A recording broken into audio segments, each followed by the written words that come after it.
My parents literally kicked me out on Christmas Eve with absolutely nothing. They stood in the doorway of our Boston estate and told me I was a desperate burden who could not survive on my own. Shivering in the bitter cold, I remembered the heavy black titanium card my grandfather had pressed into my hand years ago. When I walked into his elite private bank the next morning and handed it to the manager, the color drained entirely from the man's face. He quickly locked his office door, leaned in close, and whispered that I needed to sit down and look at the monitor. What I saw on that screen completely destroyed my family's entire empire. Before I continue this story, let me know where you are watching from in the comments below. Hit like and subscribe if you have ever had to stand up to toxic family members who grossly underestimated your worth. My name is Fiona, 33 years old, and my family just made the biggest mistake of their lives. The crystal chandelier cast a warm, golden glow over the massive dining room of my family's estate in one of Boston's wealthiest suburbs. The long mahogany table was set with heirloom china, gleaming silver, and an elaborate centerpiece of winter pine and imported red roses. Outside the floor-to-ceiling windows, a heavy snow was falling rapidly, blanketing the meticulously manicured grounds in pristine white. It looked exactly like the perfect holiday postcard. But inside that room, the atmosphere was completely suffocating. I sat quietly at the far end of the table wearing a simple wool dress, listening to the familiar sound of my own accomplishments being entirely erased. My mother, Catherine, stood up and tapped her silver fork against her champagne flute. The sharp ringing sound cut through the low background music. She smoothed down her designer silk gown and raised her glass high. Her perfect practice smile radiated across the table, landing squarely on my older brother. Spencer was 36 years old, wearing a custom-tailored suit purchased entirely with my parents' credit cards. "I want to propose a toast," my mother announced, her voice dripping with absolute adoration. "To my brilliant son, Spencer. This year, he is finally launching his genius new real estate tech startup. We always knew he was destined to be the true visionary of this family. The investors are practically lining up at his door." My father, William, raised his glass in immediate agreement, beaming with intense pride at the son who had never held down a real job for more than 6 months. Spencer smirked, soaking up the praise as if he had already cured a major global disease. And of course, my mother continued, turning her sharp gaze toward me. Her smile vanished instantly, replaced by a look of sheer condescension. "We are just so relieved that someone in this family has actual ambition. Not all of us can be content with dusty, pointless hobbies like scraping old wood and pretending it is a real career." My grip tightened around the delicate stem of my water glass. I worked as an architectural restorer. I spent my days preserving historic buildings, meticulously restoring original moldings, and bringing centuries-old craftsmanship back to life. It was a highly specialized, profitable, and deeply respected profession. But to my parents, because it involved getting dust on my hands and wearing heavy work boots instead of expensive stilettos, it was a total embarrassment. They viewed my career as a shameful failure, especially compared to Spencer's endless parade of imaginary tech companies. I forced my face to remain completely neutral. I had learned long ago that showing emotion only gave them more ammunition to use against me. I took a slow sip of my water, preparing to let the harsh insults slide just to get through the holiday dinner peacefully. But they were far from finished. William set his champagne glass down heavily on the table. The sudden thud made the silverware rattle loudly. He leaned forward, resting his elbows on the polished wood, and stared directly at me. His eyes were cold, distant, and highly calculating. "Fiona," he said, his voice dropping into the strict, authoritative tone he usually reserved for reprimanding disobedient employees. "We need to discuss the guest house property. Put your keys on the table right now." I froze completely. The guest house was a completely separate property located on the far edge of the estate grounds. It had been an abandoned, rotting shell for decades until I moved in 3 years ago. I looked at my father, genuinely confused by the sudden and aggressive demand. "Why do you need my keys?" I asked cautiously. Because Spencer desperately needs the extra space, my father stated, acting as if this was the most logical thing in the world. His new executive team requires a dedicated corporate headquarters. The guest house is the absolute perfect location for his growing tech startup. You will need to pack your things and completely vacate the premises by tomorrow morning. I stared at him, my mind intensely struggling to process the sheer audacity of his horrible demand. You want me to move out on Christmas? I asked, my voice rising slightly despite my best efforts to stay perfectly calm. My mother let out a sharp, highly dismissive sigh. Oh, do not start being difficult again, Fiona. You are 33 years old. You are a desperate, unmarried burden, and you have severely overstayed your welcome on our family property. It is time you stopped dragging this family down and finally made room for your brother's massive success. The sheer injustice of her cruel words ignited a massive fire in my chest that instantly burned away years of polite, quiet compliance. I pushed my heavy dining chair back, the wooden legs scraping loudly and violently against the beautiful hardwood floor. I did not yell. I did not cry. Instead, I walked purposefully over to the wooden side console table where I had carefully left my daily work bag. I unzipped the heavy leather tote, pulled out a thick, heavily tabbed organizational binder, and walked right back to the long dining table. I slammed the thick binder down directly in front of my father's expensive dinner plate. The heavy, resounding thud echoed menacingly through the suddenly silent dining room. Overstayed my welcome, I asked, my voice remaining deadly calm and steady. Let us have a serious talk about who actually pays for that specific property. I aggressively opened the large binder and flipped straight to the very first section, pointing firmly to a massive stack of certified bank statements and paid contractor invoices. I personally paid $60,000 to completely renovate that crumbling guest house over the last 3 years. When the old roof was actively collapsing, I paid for it entirely. When the dangerous black mold was rapidly destroying the interior drywall, I paid for the expensive professional remediation. When the ancient plumbing pipes burst during winter, I paid for the brand new copper pipes. I quickly flipped to the next organized section, physically revealing official county tax documents with my distinct signature printed clearly on every single page. And while we are actively on the subject of being heavy burdens, I have been quietly paying the expensive property taxes on that guest house out of my own personal pocket, because you two falsely claimed your available cash was heavily tied up in terrible investments. I slowly turned my head to look directly at my older brother, who was suddenly looking very interested in his white linen napkin. I financially funded my own independent life and diligently maintained your broken property, while Spencer endlessly bounced between completely failed corporate ventures.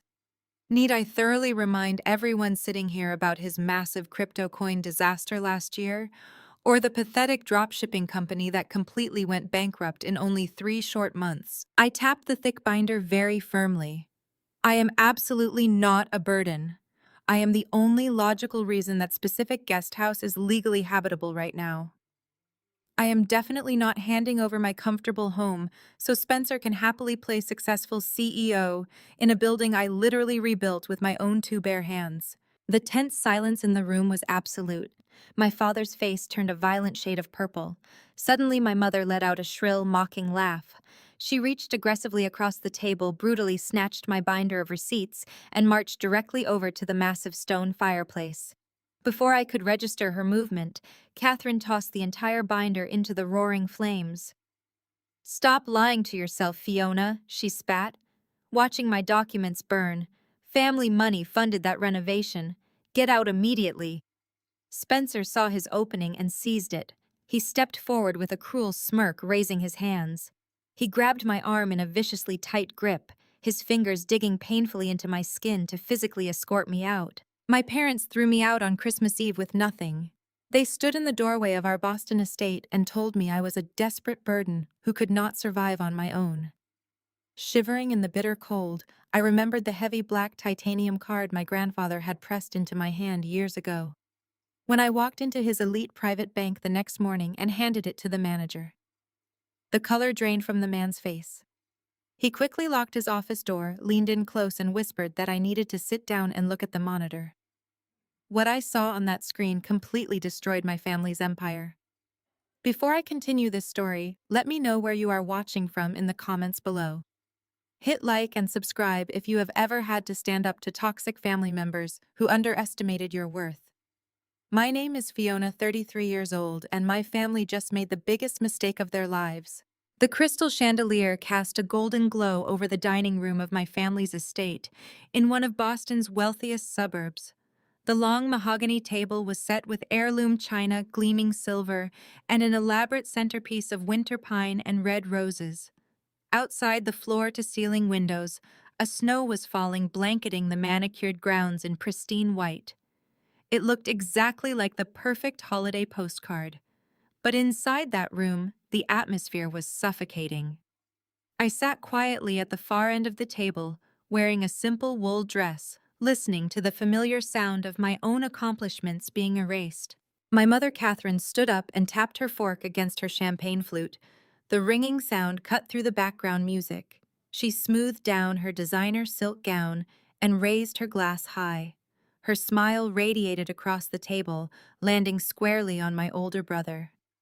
Spencer was 36 years old, wearing a custom-tailored suit purchased with my parents' credit cards. "I want to propose a toast," my mother announced, her voice dripping with adoration. "To my brilliant son, Spencer.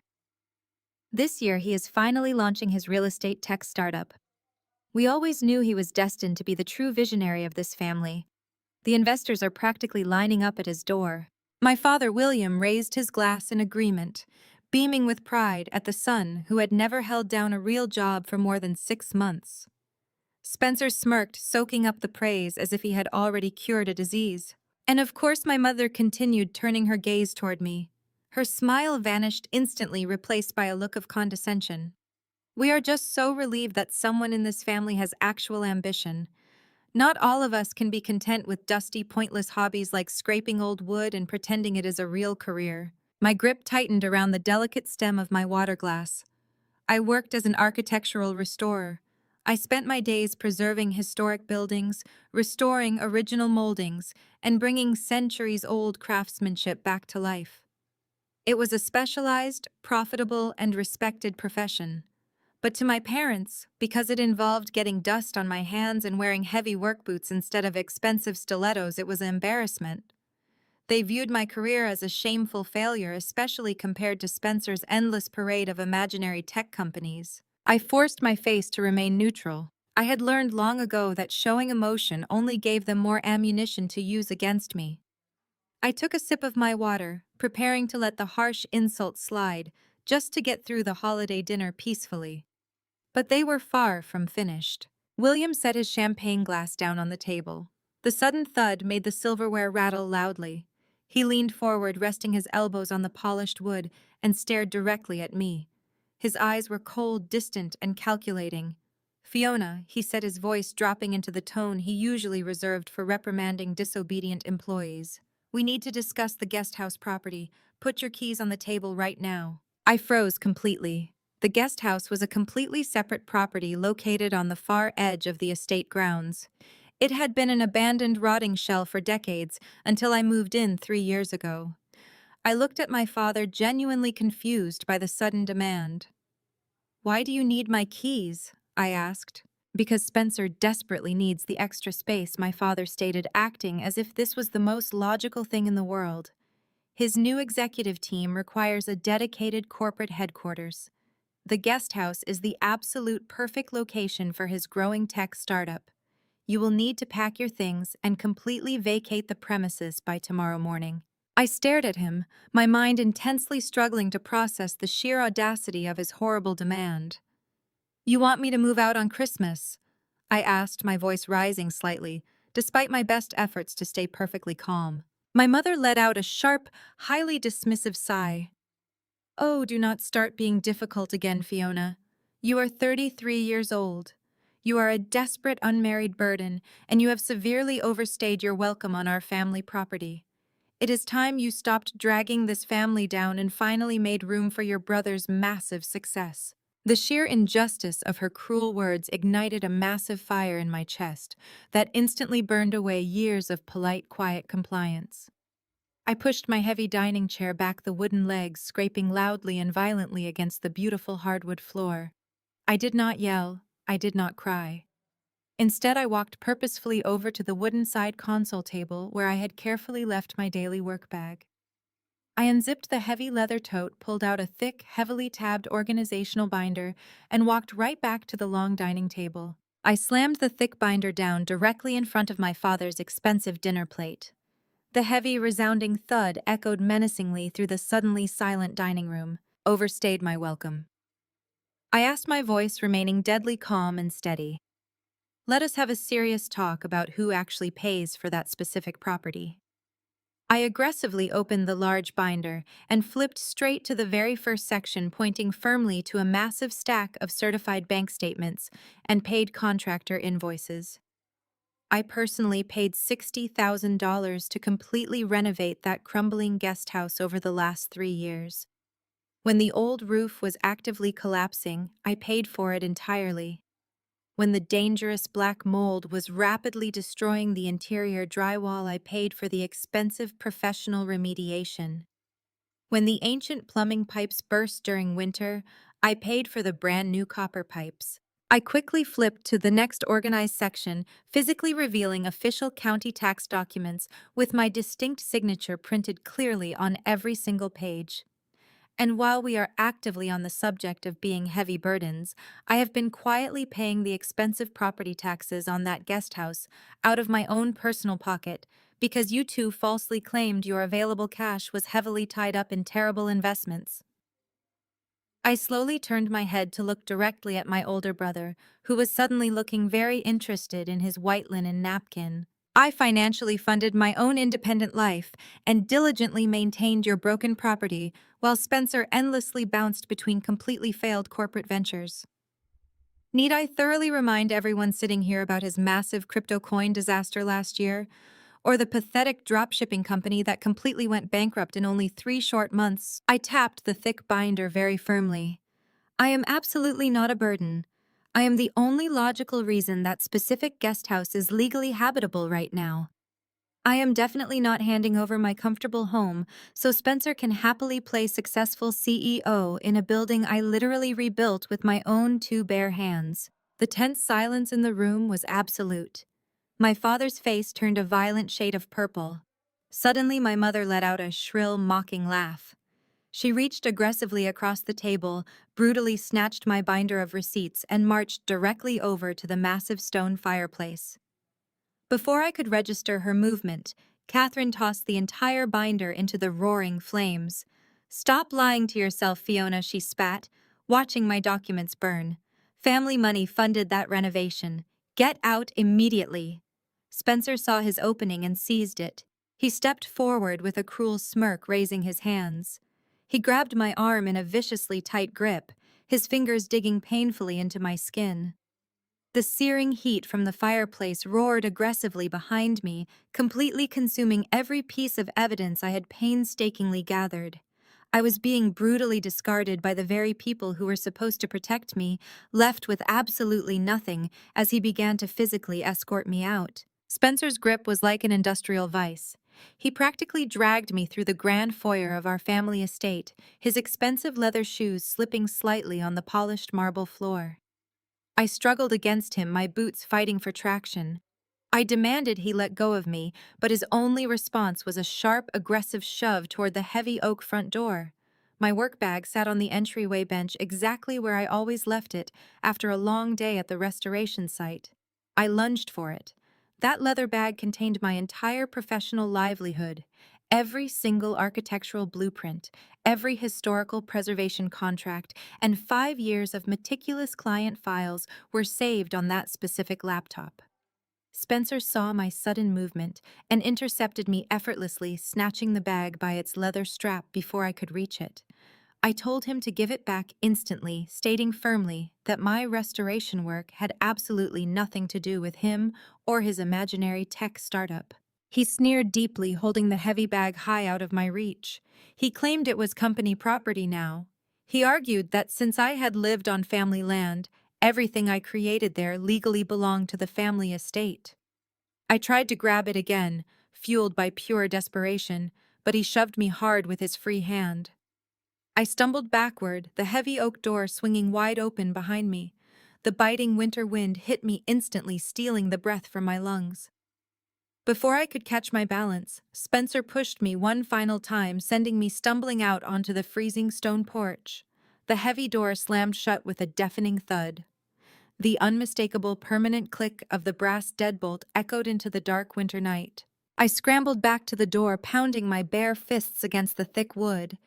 The cold was already seeping through my thin wool dress. I shouted for them to open the door, begging them to at least let me get my keys to the guest house or my winter boots. My only answer was the faint, highly muffled sound of cruel laughter drifting from the dining room windows.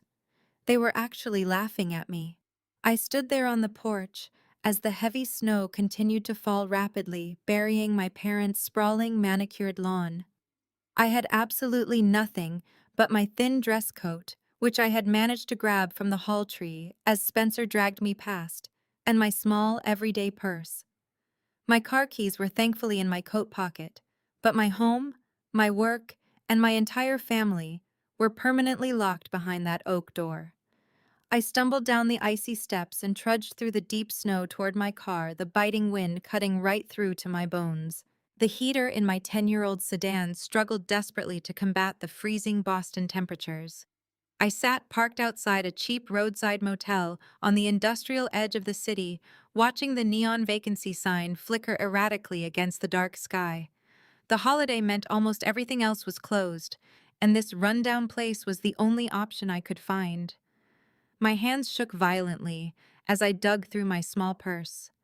I needed a room, a hot shower, and a quiet place to figure out exactly how I was going to survive the next 48 hours. I dumped the contents of my wallet onto the passenger seat, counting a few crumpled bills, and frantically scanning my credit cards. My checking account was dangerously low after paying the massive property taxes on the guest house just last week. I unzipped the hidden inner lining of the wallet, hoping against hope to find a forgotten emergency $20 bill. Instead, my freezing fingers brushed against something hard, smooth, and unnaturally cold. I pulled it out into the dim light. It was a card, but it carried an unfamiliar significant weight. It was made of solid black titanium. Folded neatly around the cold metal was a small yellowed piece of paper. I turned on the overhead dome light and carefully unfolded the fragile note. The handwriting was bold and unmistakable. It belonged to my grandfather, Harrison. He had slipped this into my hand 5 years ago on his deathbed, making me promise to hide it and never speak of it until the right moment. The note contained only 6 words: "For when the masks fall off." I stared at the dark metal card. It lacked a standard magnetic strip or a 16-digit credit card number. Instead, embossed in subtle silver lettering, was my name. Below my name was a sleek, minimalist crest. I instantly recognized that specific crest. It belonged to an ultra-exclusive private wealth management bank located in the heart of downtown Boston. This was not a standard emergency fund. This was something entirely different. The revelation sent a sudden jolt of adrenaline through my exhausted body, pushing back the cold and the fear.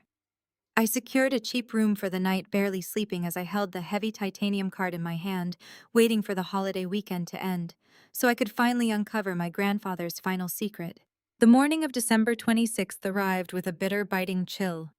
The city was slowly waking up from the holiday massive snowplows clearing the streets of the wealthy downtown financial district. I walked through the towering glass doors of the private elite banking branch, feeling entirely out of place in my wrinkled wool dress and worn winter coat. The lobby was a masterpiece of quiet luxury, featuring imported Italian marble floors, towering columns, and a hushed, respectful silence that screamed immense wealth. I approached the nearest available teller, a perfectly groomed woman who looked me up and down with barely concealed disdain. I slid the heavy black titanium card across the polished marble counter. I told her clearly that I needed to access this specific account immediately. She barely glanced at the card, tapping her manicured nails impatiently against her computer keyboard. She informed me in a highly condescending tone that they did not service standard retail accounts at this particular branch and coldly suggested I try a commercial bank down the street. I told her to look at the card again. I told her my name was Fiona Harrison. The moment the name left my lips, a distinguished-looking man in a bespoke tailored suit paused halfway across the massive lobby. He was the branch manager. He turned sharply on his heel, his eyes locking instantly onto the black metal card resting on the marble counter. The color completely drained from his face in a matter of seconds. He practically shoved the arrogant teller aside, snatching the titanium card from the counter with visibly trembling hands. "Madame," he stammered, his voice dropping to a panicked, urgent whisper. "Please forgive us. Please come with me immediately." He did not wait for my response. He rushed me down a long, highly secure corridor and ushered me into his expansive, private corner office.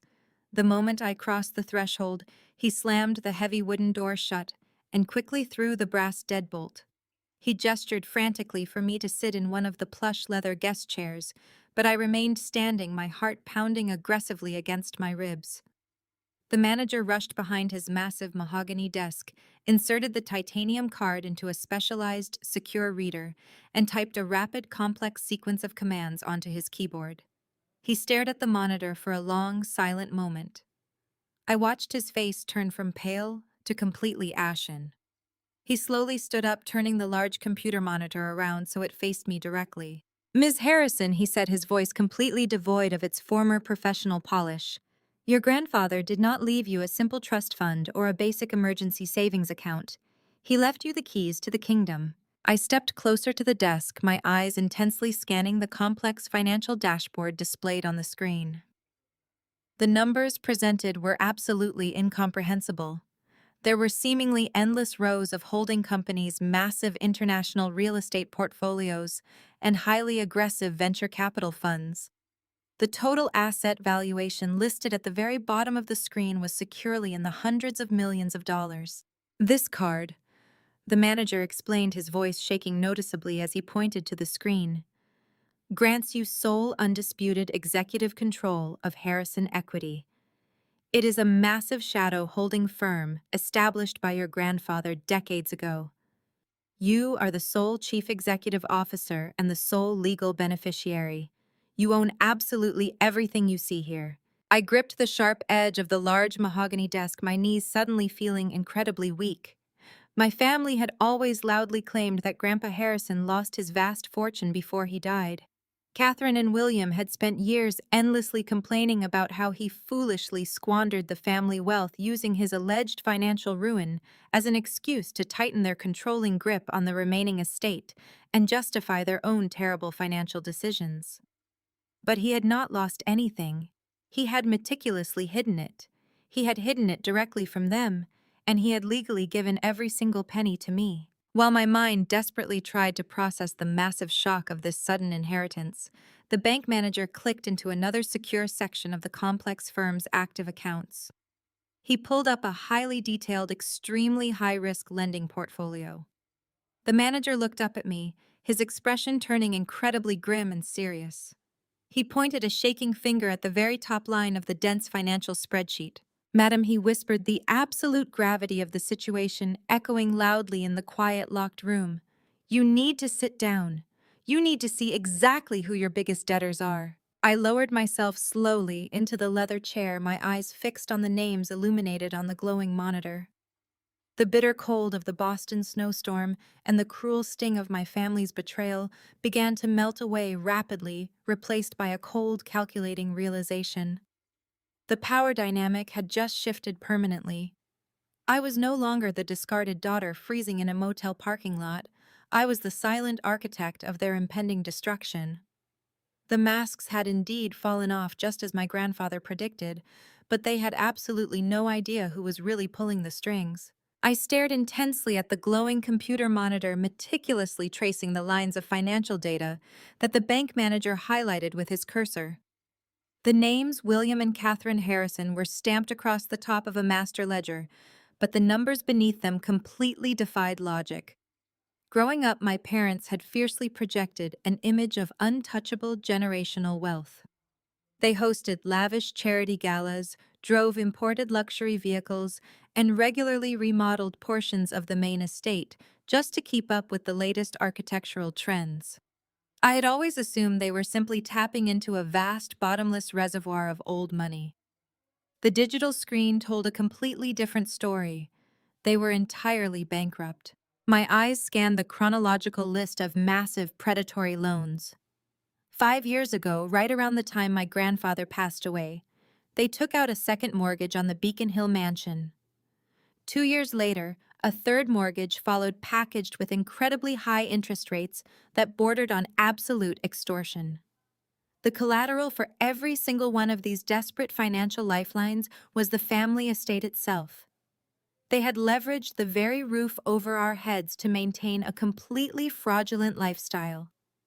Their wealth was nothing more than a carefully constructed house of cards. But the most infuriating data points were the outbound wire transfers. The master ledger detailed a relentless hemorrhage of cash flowing directly into various limited liability companies, all registered under Spencer's name. I recognized the names of his numerous failed ventures. There was the spectacular cryptocurrency collapse that drained hundreds of thousands of dollars in a matter of weeks. There was the catastrophic luxury dropshipping business that bled them dry for half a year before quietly folding. Millions of dollars had been funneled into my brother's pockets, evaporated by his blinding arrogance and complete lack of business acumen. My parents had quite literally mortgaged their future and the family legacy to continuously fund Spencer's wild delusions of grandeur. I looked up from the screen, my heart pounding a steady rhythmic drumbeat against my ribs. I asked the manager to explain exactly how all of this toxic debt ended up in this specific portfolio. He folded his hands on the polished mahogany desk, his expression a mixture of profound professional respect and underlying shock. He explained that William and Catherine had exhausted all traditional lending avenues years ago.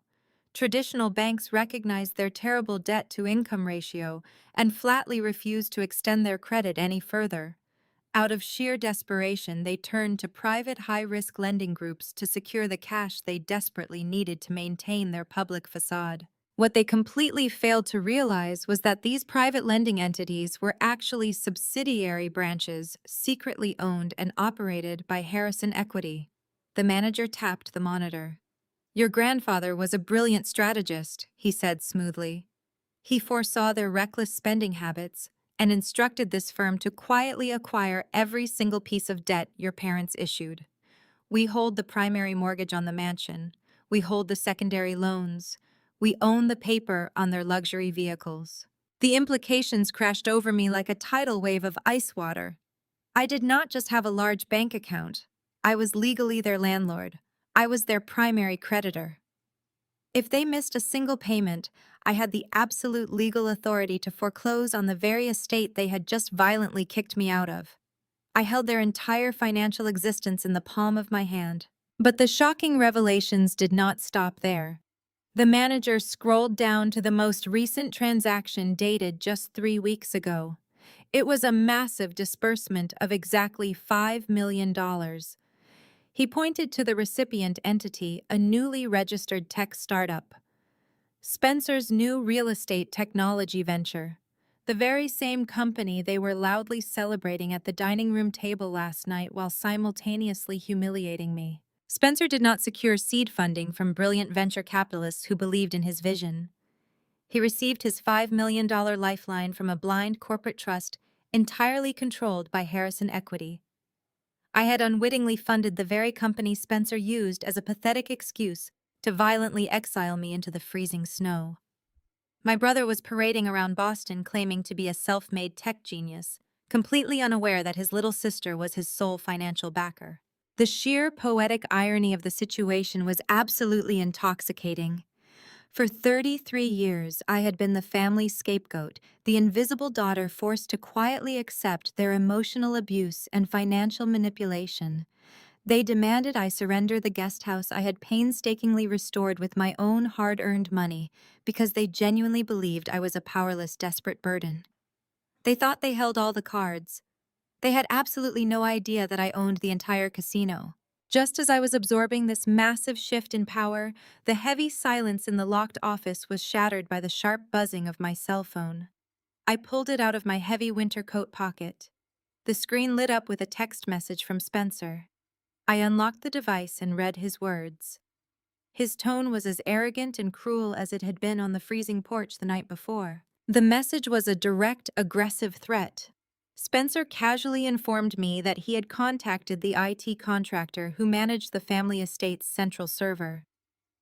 Since I had initially set up my architectural restoration business using the estate's main network infrastructure years ago, Spencer had easily instructed the technician to lock me out of my own professional domain.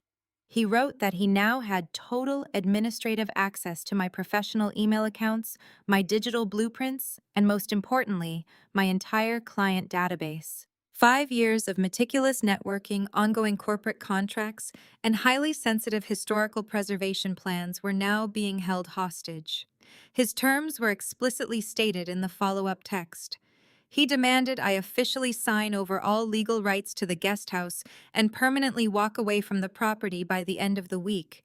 If I refused, he promised to permanently delete my entire database and actively ruin my professional reputation in the Boston architectural community. He ended the message by mocking my current situation, telling me to enjoy the freezing weather and reminding me that I was nothing without the family name backing me. Yesterday, a message exactly like that would have sent me into a blind, desperate panic. It would have triggered the deep-seated anxiety my toxic family had carefully cultivated inside me since childhood. I would have scrambled to appease him, desperate to save the career I had built with my own two hands. But sitting in that plush leather chair, staring at the financial destruction of the Harrison family laid bare on the monitor before me, I felt absolutely zero fear. The anxiety had completely evaporated rapidly, replaced by a cold, sharp, and highly calculating focus. Spencer thought he was playing a brilliant game of chess, utilizing cheap extortion tactics to steal my home and my business. He was entirely blind to the fact that I had just flipped the entire board over. I did not need to fight him for access to my emails when I literally owned the capital funding his entire existence. I calmly placed my phone face down on the polished mahogany desk. I looked directly at the bank manager preparing to issue my very first official directive as the sole chief executive officer of Harrison Equity. I needed to systematically dismantle their leverage before dropping the heavy hammer on their massive debt. I opened my mouth to speak, ready to initiate my counterstrike. Before I could utter a single word, the shrill ringing of the manager's secure desk phone cut me off. The sudden noise startled us both. The manager glanced down at the caller ID displayed on the bright digital screen. His professional demeanor instantly tightened his jaw setting into a hard line. He looked up at me, his eyes wide with urgent concern. He leaned across the desk and whispered that it was the senior partner from the elite law firm that represented my father. I nodded slowly, gesturing for him to answer the call immediately. I instructed him to put the conversation on speakerphone so I could hear exactly what my father was attempting to do behind my back. The manager pressed the flashing button and greeted the caller with practiced neutrality. The lawyer's voice echoed loudly through the quiet, locked office. His tone was brisk, highly aggressive, and entirely devoid of professional pleasantries. He stated that he was calling on the direct emergency instructions of William Harrison. He officially demanded that the bank immediately initiate a hard freeze on all of Fiona Harrison's personal checking and savings accounts. The lawyer on the speakerphone did not pause to take a single breath. He arrogantly listed off a series of aggressive legal threats, each one designed to completely terrorize and paralyze me. He informed the bank manager that my parents William and Catherine Harrison were currently filing an emergency court petition in downtown Boston. The petition officially claimed that I had suffered a severe, violent, psychotic breakdown on Christmas Eve. They told the judge that I had completely lost my grip on reality, that I was in active danger to myself, and that I was currently wandering the freezing city streets in a highly manic state. According to their high-priced attorney, my parents were graciously stepping in to seize total control of my finances, my property, and my personal autonomy under the strict guise of a permanent medical conservatorship. They desperately wanted to silence me forever. They wanted to strip away every single ounce of my independence so I could never fight back against their blatant theft of my beautifully restored guest house. They genuinely thought I was just a hysterical, easily manipulated little girl who would instantly crumble the moment a powerful lawyer threatened her. They thought throwing intimidating legal terms around the room would quickly force me to crawl back to their massive estate, begging for forgiveness and surrendering my entire life to their absolute control. I sat perfectly still in the plush leather guest chair, carefully listening to the lawyer bark his vile, entirely fabricated accusations through the speakerphone. The bank manager stared at me, his eyes wide with profound shock and genuine concern. He clearly expected me to burst into tears or immediately spiral into a massive panic attack right there in his office. But the tears never came to my eyes. The profound sadness and the deep, lingering sting of my family tossing me out into the blinding snow completely vanished without a trace. In their place, a cold, ruthless, and highly calculated strategy took absolute root in my mind. My parents had just declared total unforgiving war.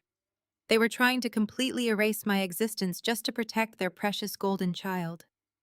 I looked at the anxious bank manager and slowly raised my right hand silently, signaling for him to remain entirely quiet. I leaned forward, resting my elbows directly on the polished mahogany desk. I spoke clearly and firmly toward the black speakerphone. I asked the lawyer to repeat the exact legal grounds for his requested account freeze. The lawyer scoffed loudly, clearly annoyed that I was actually in the room and listening to his conversation. He haughtily explained that a temporary emergency injunction was currently being processed by a local judge and would be legally binding within the hour. Until then, he arrogantly demanded the bank halt all outbound transfers as a simple gesture of good faith to my prominent wealthy family. I looked directly at the bank manager and smiled a sharp, entirely humorless smile. I calmly instructed him to mute the active call. He quickly pressed the flashing red button on the console. Acting with the absolute unquestionable authority of the Chief Executive Officer of Harrison Equity, I gave him my very first official corporate directive. I told him to instantly drain every single penny from my personal checking and personal savings accounts. I instructed him to immediately route all of my personal funds directly into the heavily guarded, impenetrable corporate holding firm. The manager did not hesitate for a single second. His fingers flew across the computer keyboard with incredible practice speed. Within a matter of mere seconds, my personal retail accounts were officially reduced to an absolute zero balance. The money was now legally classified as corporate assets, shielded entirely behind massive layers of elite financial protection. I instructed the manager to unmute the phone line. I leaned back in my comfortable chair and calmly informed the arrogant lawyer that there was absolutely no need for a good faith freeze today. I told him he could happily proceed with the ridiculous conservatorship petition, but he would find absolutely nothing to seize. My personal accounts were entirely, completely empty. I suggested he bill my parents his exorbitant hourly rate to chase a legally non-existent ghost through the court system. Before the furious lawyer could utter another angry word, I reached across the desk and permanently disconnected the call. The manager let out a long, shaky breath, wiping a large bead of sweat from his pale forehead. He looked at me with a newfound expression of deep, unwavering professional respect. He softly noted that my family had absolutely no idea who they were truly dealing with. I nodded silently, turning my attention back to the glowing computer monitor. I told him that since we had just secured my immediate financial safety, we urgently needed to thoroughly examine the rest of the historical ledgers. I wanted to see exactly how long my parents had been actively lying to me. We spent the next hour digging deeply into the heavily encrypted financial archives of Harrison Equity. The deeper we went into the massive digital files, the more the toxic rot of my family history was laid completely bare. I instructed the manager to specifically trace the financial records from exactly 15 years ago. That was the exact year I had eagerly applied to my absolute dream college, an elite architectural preservation program in Europe. I had worked incredibly hard earning flawless grades, and pouring my entire soul into my admission portfolio. I was happily accepted with high honors. But just 2 weeks before the massive tuition deadline, my parents sat me down in our opulent living room. They wore matching expressions of fake, rehearsed sorrow. They told me that the stock market had taken a sudden disastrous turn overnight. They loudly claimed my entire college fund money, carefully set aside by my late grandfather, had been completely wiped out in a tragic economic crash. They told me I would have to settle for a cheap local community college instead. I had foolishly believed their cruel lie for 15 long years. I had given up my dream and stayed in Boston, working twice as hard to build my career from the ground up without their financial support. Now, staring intensely at the bright screen in the private bank office, I finally found the absolute, undeniable truth. There was no stock market crash. There was no tragic economic downturn. Instead, there was a massive, highly expedited wire transfer originating directly from my specific college trust fund. The money had been drained in one single brutal transaction. I followed the digital paper trail to the receiving account. It did not go to an investment broker or a standard bank. It went directly to a high-profile maritime law firm. The jagged pieces instantly clicked together, forming a sickening, enraging picture in my mind. 15 years ago, Spencer had taken a massive luxury boat out on the harbor during a wild, highly drunken party. He had crashed the expensive vessel directly into a private commercial dock, causing catastrophic structural damage and severely injuring two completely innocent people. My parents had frantically covered up the entire horrific incident to protect his precious reputation. To pay off the massive settlement and keep Spencer out of a cold jail cell, they had successfully stolen my entire future. They deliberately took the money specifically meant for my education and eagerly handed it to lawyers to save their reckless, arrogant son. They did not just kick me out of the guest house. They had been actively stealing from me and quietly destroying my life since I was a trusting teenager. The intense anger I felt was no longer a burning fire. It was absolute solid ice. I did not want to just politely stop their ridiculous conservatorship attempt. I wanted to completely dismantle the false reality they had comfortably lived in for decades. I wanted Spencer to feel the exact same profound loss and utter humiliation I had felt when I watched my beautiful dreams evaporate. I asked the bank manager to immediately summon his most aggressive, highly specialized corporate legal team. Within 10 minutes, three incredibly sharp-looking attorneys entered the private office, carrying sleek digital tablets and wearing expressions of absolute focus. I introduced myself not as the discarded daughter, but as the sole head of the entity that currently owned their employer. I laid out my highly specific, ruthless strategy. Spencer had sent me a cruel text message threatening to permanently delete my professional client database unless I formally surrendered the guesthouse property. He was demanding a signed legal release form by the end of the week. I intended to give him exactly what he asked for, but wrapped in a beautiful, highly destructive disguise. I instructed the corporate legal team to meticulously draft a very specific digital contract. On the surface, the document needed to look exactly like a standard boring property release form. The three corporate attorneys worked with breathtaking efficiency right there in the bank manager's office. Their fingers danced across their tablet screens, weaving an incredibly complex web of impenetrable legal jargon. The document they produced was a masterpiece of corporate warfare. The first 2 pages were exactly what Spencer had demanded. They contained standard, highly visible clauses, explicitly releasing my legal claim to the guesthouse and officially transferring the administrative rights of my architectural restoration database. It was wrapped in the exact boilerplate formatting used by our family's longtime estate lawyers, designed specifically to put his arrogant mind completely at ease. But buried deep within the attached terms of service, hidden beneath layers of mandatory arbitration clauses and dense liability waivers, was the killing blow. It was an ironclad corporate lien. By digitally signing this specific document, Spencer would be officially acknowledging his massive debt to Harrison Equity. More importantly, He would be legally binding his entire new real estate technology startup, including all intellectual property, physical assets, and every single cent of future revenue as immediate, unconditional collateral for his deeply defaulted loans. I reviewed the final draft on the manager's monitor. It was flawless. Now I needed to play the exact role my toxic family expected me to play. I needed to become the hysterical, defeated little sister who had finally been crushed under the immense weight of their power. I picked up my cell phone and opened my message thread with Spencer. I took a slow, steadying breath, channeling 15 years of suppressed rage into a perfectly crafted performance of total surrender. I typed out a message begging him to stop the madness. I told him that I was exhausted, freezing, and completely terrified of the conservatorship our parents were threatening me with.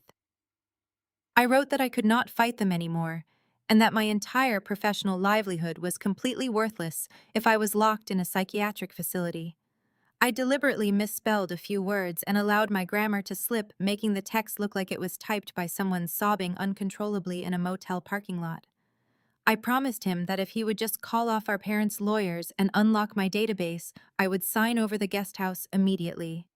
I pasted the secure link to the digital contract at the very bottom of the message, telling him I had used a cheap online legal service to draft the release quickly so this nightmare could just be over. I pressed send and placed the phone face up on the polished mahogany desk. The bank manager and the three attorneys watched the screen in absolute silence. We did not have to wait long. Less than 3 minutes later, my phone vibrated aggressively. It was not a direct reply from Spencer. Instead, a notification popped up from the primary family group chat. It was a digital space I had been mostly silent in for years, a space entirely dedicated to praising Spencer's imaginary achievements and coordinating my parents' lavish social calendars. Spencer had taken a screenshot of my pathetic pleading text message and proudly posted it directly to the group chat for William and Catherine to see. His accompanying message was dripping with unearned triumph. He bragged that the weak little bird had finally snapped. He mocked my desperation gleefully, pointing out how quickly I had folded the second he threatened my precious historical restoration business. He told our parents to cancel the expensive lawyers handling the conservatorship petition because he had handled the Fiona problem himself, proving once again that he was the ruthless business visionary of the family. My mother replied almost instantly with a string of celebratory emojis. She praised her golden boy for his brilliant, assertive leadership. She typed that she always knew I was far too fragile to handle real-world pressure and that it was a profound relief to finally have me out of the way so Spencer could use the guest house to secure his future. My father chimed in shortly after commending Spencer for his aggressive negotiation tactics.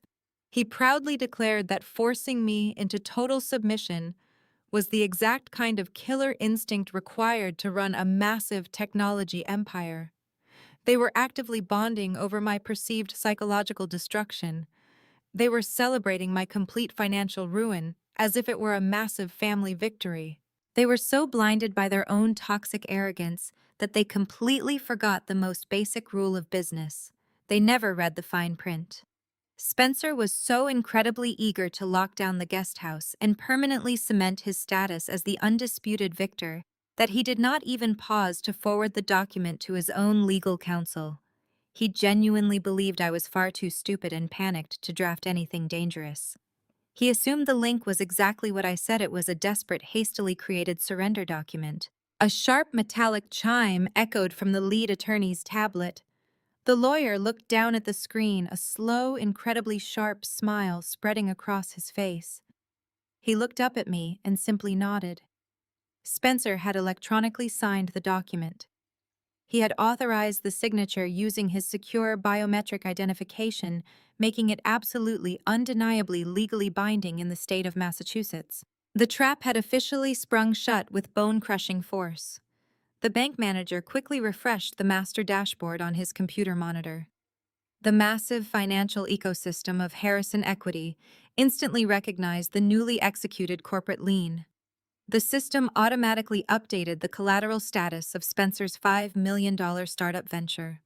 The digital indicators flipped from a pending status to absolute unconditional corporate ownership. By casually tapping his finger on his smartphone screen to steal my home, Spencer had legally signed away his entire existence. Every single piece of proprietary software his developers had coded, every piece of expensive office equipment he had purchased with our grandfather's money, and every future contract his company might ever sign now belonged entirely to me. I was no longer just his primary creditor. I was legally the undisputed owner of his entire business. He was, for all intents and purposes, my unpaid employee. The golden child had just proudly handed me the keys to his own invisible prison. I sat back in the leather chair, feeling a profound, terrifyingly cold sense of absolute peace wash over my entire body. The years of anxiety, the constant gaslighting, the endless family dinners where my accomplishments were mocked and erased, it all vanished in the glow of that computer monitor. I had methodically dismantled the very foundation of their false reality, without them even realizing the war had started. The attorneys began rapidly drafting the official seizure notices, preparing the massive legal strike that would completely freeze Spencer's corporate accounts and lock him out of his own startup by the end of the business day. I was just instructing the bank manager on how to handle the inevitable fallout when my phone vibrated again. This time, it was a direct message, but not from my parents or my brother. It was from Aunt Eleanor. She was my father's estranged older sister, a woman who had completely cut ties with William and Catherine a decade ago due to their toxic, financially abusive behavior. She lived quietly on the West Coast and rarely engaged with the Boston family drama. I had not spoken to her in years, but we had always maintained a quiet, unspoken mutual respect. I opened the message. There was no accompanying text, just a forwarded, highly encrypted digital file. I tapped the attachment, and a glossy, incredibly lavish digital invitation expanded across my screen. The background featured gold geometric lines over deep black velvet, screaming ultimate luxury. The bold, elegant text announced a massive, ultra-exclusive New Year's Eve gala to be held at the absolute premier luxury hotel in downtown Boston. The host of this incredibly extravagant event was listed as Spencer Harrison, Chief Executive Officer of Harrison Real Estate Technologies. The invitation detailed a night of limitless champagne elite networking and a midnight presentation that would change the future of the Boston real estate market. But it was the small, highly exclusive fine print at the bottom of the invitation that made my blood run completely cold. The event was not just a holiday party. It was a closed-door final stage acquisition showcase. The invitation explicitly stated that Spencer was hosting the gala to formally finalize and celebrate a massive $20 million total buyout of his startup by a prominent, ruthless Silicon Valley venture capital firm. The executives from the firm were flying in specifically to sign the acquisition papers right after the midnight champagne toast. I stared at the glowing invitation, my mind rapidly connecting the final pieces of their desperate, fraudulent puzzle. Spencer's frantic, aggressive push to secure the guest house as his corporate headquarters suddenly made perfect, terrible sense. He needed the physical real estate asset to artificially inflate the valuation of his company before the venture capital firm finalized their due diligence. He was desperately trying to sell the startup for $20 million to immediately pay off the predatory loans that were currently crushing our parents. They thought this gala was their ultimate salvation.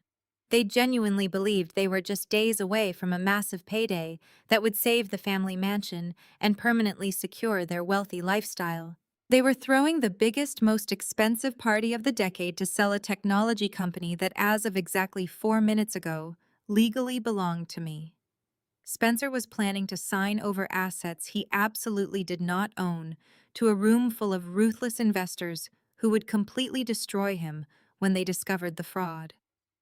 I looked up from my phone, meeting the bank manager's expectant gaze. I told him to halt the immediate seizure notices. I instructed him to let Spencer keep his access and let him believe he had won. I was not going to lock him out of his company today. Instead, I was going to attend a New Year's Eve gala. I was going to let my family build their perfect, fragile glass castle right up until the stroke of midnight, and then I was going to shatter it in front of the entire city. The days following my discovery inside the bank manager's office were a masterclass in psychological warfare. My mother did not waste a single second attempting to control the narrative. By Wednesday morning, my newly purchased cell phone began to vibrate relentlessly with a barrage of highly aggressive voicemails from extended family members. Catherine had systematically called every aunt, uncle, and distant cousin in our Boston social circle to deliver a tearful, completely fabricated performance. She spun a vivid, horrifying tale of my supposed descent into absolute madness. According to her perfectly rehearsed script, I had violently attacked Spencer in a jealous rage on Christmas Eve. Worse still, she claimed I was caught actively stealing priceless family heirlooms from the estate to fund a secret destructive lifestyle. My Aunt Beatrice left a seething 4-minute voicemail expressing her profound disgust, stating I was a shameful stain on the Harrison family legacy. Uncle Robert texted to say he had officially alerted local pawn shops to watch out for my mother's silver flatware. They were utterly convinced I was a dangerous, unhinged criminal. I listened to their hateful words while sitting comfortably in the executive suite of Harrison Equity, drinking dark roast coffee. It was fascinating to witness how effortlessly my mother manipulated them. She recognized that the best defense against my sudden disappearance was a highly aggressive preemptive offense. If anyone bumped into me and heard my side of the story, they would instantly dismiss it as the paranoid ramblings of a disturbed, bitter thief. The gaslighting was so thorough and so maliciously brilliant that a younger version of myself would have undoubtedly crumbled under the immense social pressure. I would have spent days frantically calling them back, desperately crying and begging them to believe my innocence. Instead, I simply deleted every single voicemail without responding. Their toxic noise was entirely irrelevant now. They were aligning themselves with the sinking ship, completely unaware that the hull was already torn wide open. Let them believe the grand illusion. Their blind loyalty to Catherine and William would only make the impending reality check exponentially more devastating. I pushed my phone aside and focused entirely on the massive mahogany conference table surrounded by my new corporate legal team. We had significantly more pressing matters to address than family gossip. I instructed the lead attorney to pull up the complete payment history for the primary mortgage on the Harrison estate. The screen flickered, revealing a highly predictable pattern of financial negligence. William had officially missed his last 3 consecutive mortgage payments. My father had arrogantly assumed that the faceless corporate holding company servicing his loan would simply overlook the delinquency, just as he had charmed and bullied local bank branch managers into looking the other way for decades.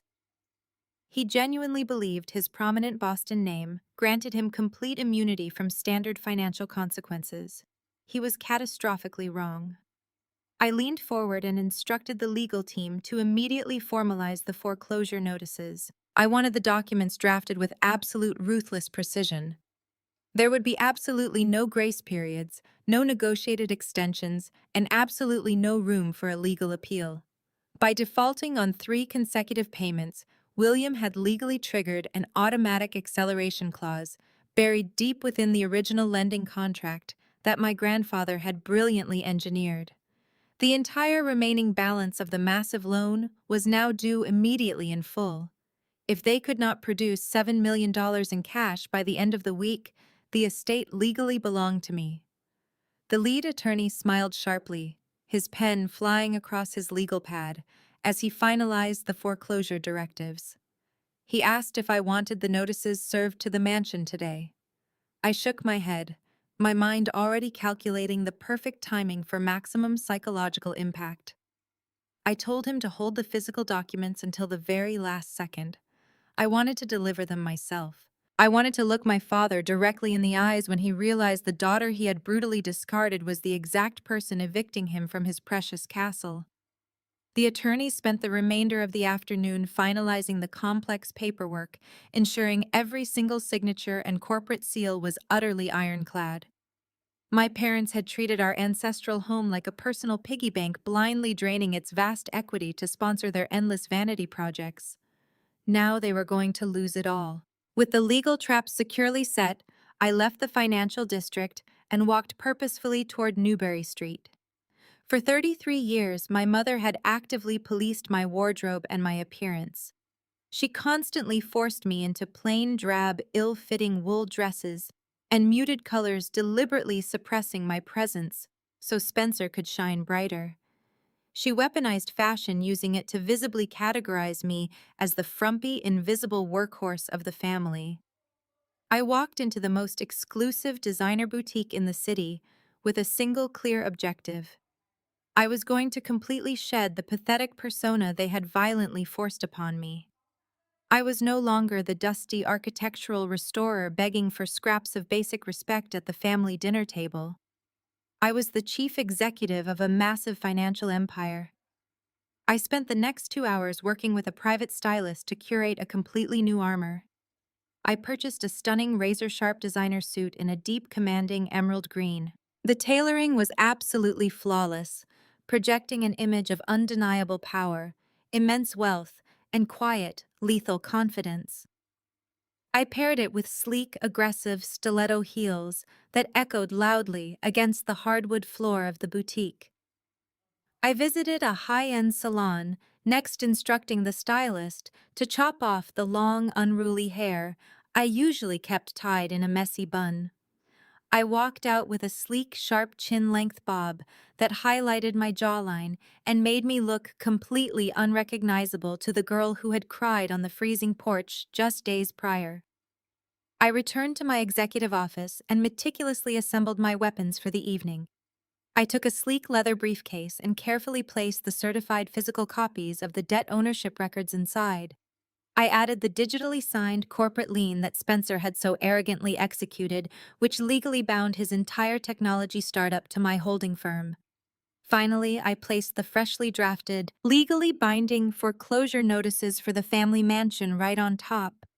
My transformation was now officially complete, both internally and externally. I was fully prepared to face the absolute worst people I had ever known. The venture capital firm that Spencer was desperately wooing for his massive $20 million buyout was notoriously strict. I had spent the entire morning researching their corporate acquisition history. They operated under a rigorous, completely uncompromising clean ownership policy. If their aggressive auditing team discovered even a single dollar of undisclosed leveraged debt or a hidden corporate lien attached to a startup, they would kill the entire acquisition deal instantly and permanently blacklist the founder. Spencer was walking into the most important night of his pathetic life, entirely blind to the fact that his company was completely underwater. He was celebrating his imagined genius while completely ignoring the rapidly approaching disaster. The sun set rapidly over the freezing city of Boston, officially ushering in New Year's Eve. The city was alive with celebration, but my mind was entirely focused on the grand ballroom of the premier luxury hotel downtown. A sleek black town car pulled up to the front curb of the executive banking branch to collect me. I stepped into the warm, plush interior, resting my leather briefcase on the seat beside me. The drive through the bustling, snowy streets felt incredibly fast. My heart beat with a steady, rhythmic intensity, completely devoid of fear. I watched the vibrant city lights blur past the tinted glass, thoroughly enjoying the quiet anticipation. I knew that my mother would undoubtedly be wearing her most extravagant gown, desperately parading around the ballroom to project an aura of absolute dominance. I knew my father would be relentlessly shaking hands, falsely boasting about his son's non-existent brilliance to anyone who would listen. They had spent their entire lives treating me like garbage, but tonight they were going to finally reap the devastating consequences of their monumental arrogance. The town car slowly pulled into the massive circular driveway of the luxury hotel, surrounded by flashing cameras and wealthy socialites, arriving for the exclusive gala. I looked out the window at the grand, towering entrance. My family was inside that beautiful building, celebrating their fraudulent wealth and toasting to a completely fabricated future. They genuinely thought they had finally won.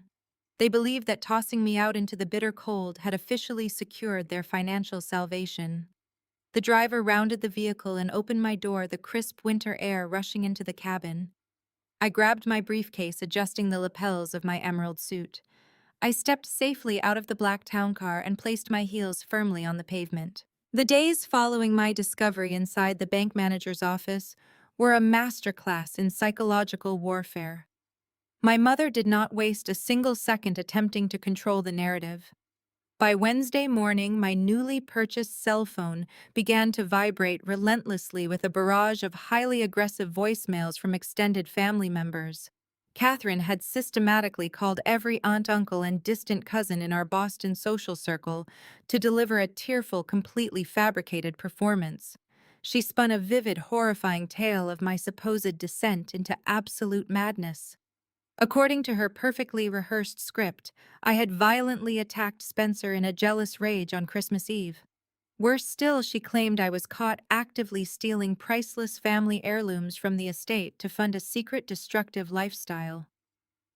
My Aunt Beatrice left a seething 4-minute voicemail expressing her profound disgust, stating I was a shameful stain on the Harrison family legacy. Uncle Robert texted to say he had officially alerted local pawn shops to watch out for my mother's silver flatware. They were utterly convinced I was a dangerous, unhinged criminal. I listened to their hateful words while sitting comfortably in the executive suite of Harrison Equity, drinking dark roast coffee. It was fascinating to witness how effortlessly my mother manipulated them. She recognized that the best defense against my sudden disappearance was a highly aggressive, preemptive offense. If anyone bumped into me and heard my side of the story, they would instantly dismiss it as the paranoid ramblings of a disturbed, bitter thief. The gaslighting was so thorough and so maliciously brilliant that a younger version of myself would have undoubtedly crumbled under the immense social pressure. I would have spent days frantically calling them back, desperately crying and begging them to believe my innocence. Instead, I simply deleted every single voicemail without responding. Their toxic noise was entirely irrelevant now. They were aligning themselves with a sinking ship, completely unaware that the hull was already torn wide open. Let them believe the grand illusion. Their blind loyalty to Catherine and William would only make the impending reality check exponentially more devastating. I pushed my phone aside and focused entirely on the massive mahogany conference table surrounded by my new corporate legal team. We had significantly more pressing matters to address than family gossip. I instructed the lead attorney to pull up the complete payment history for the primary mortgage on the Harrison estate. The screen flickered, revealing a highly predictable pattern of financial negligence. William had officially missed his last 3 consecutive mortgage payments. My father had arrogantly assumed that the faceless corporate holding company servicing his loan would simply overlook the delinquency, just as he had charmed and bullied local bank branch managers into looking the other way for decades. He genuinely believed his prominent Boston name granted him complete immunity from standard financial consequences. He was catastrophically wrong. I leaned forward and instructed the legal team to immediately formalize the foreclosure notices. I wanted the documents drafted with absolute ruthless precision. There would be absolutely no grace periods, no negotiated extensions, and absolutely no room for a legal appeal. By defaulting on 3 consecutive payments, William had legally triggered an automatic acceleration clause buried deep within the original lending contract that my grandfather had brilliantly engineered. The entire remaining balance of the massive loan was now due immediately in full. If they could not produce $7 million in cash by the end of the week, the estate legally belonged to me. The lead attorney smiled sharply, his pen flying across his legal pad as he finalized the foreclosure directives. He asked if I wanted the notices served to the mansion today. I shook my head, my mind already calculating the perfect timing for maximum psychological impact. I told him to hold the physical documents until the very last second. I wanted to deliver them myself. I wanted to look my father directly in the eyes when he realized the daughter he had brutally discarded was the exact person evicting him from his precious castle. The attorneys spent the remainder of the afternoon finalizing the complex paperwork, ensuring every single signature and corporate seal was utterly ironclad. My parents had treated our ancestral home like a personal piggy bank, blindly draining its vast equity to sponsor their endless vanity projects. Now they were going to lose it all.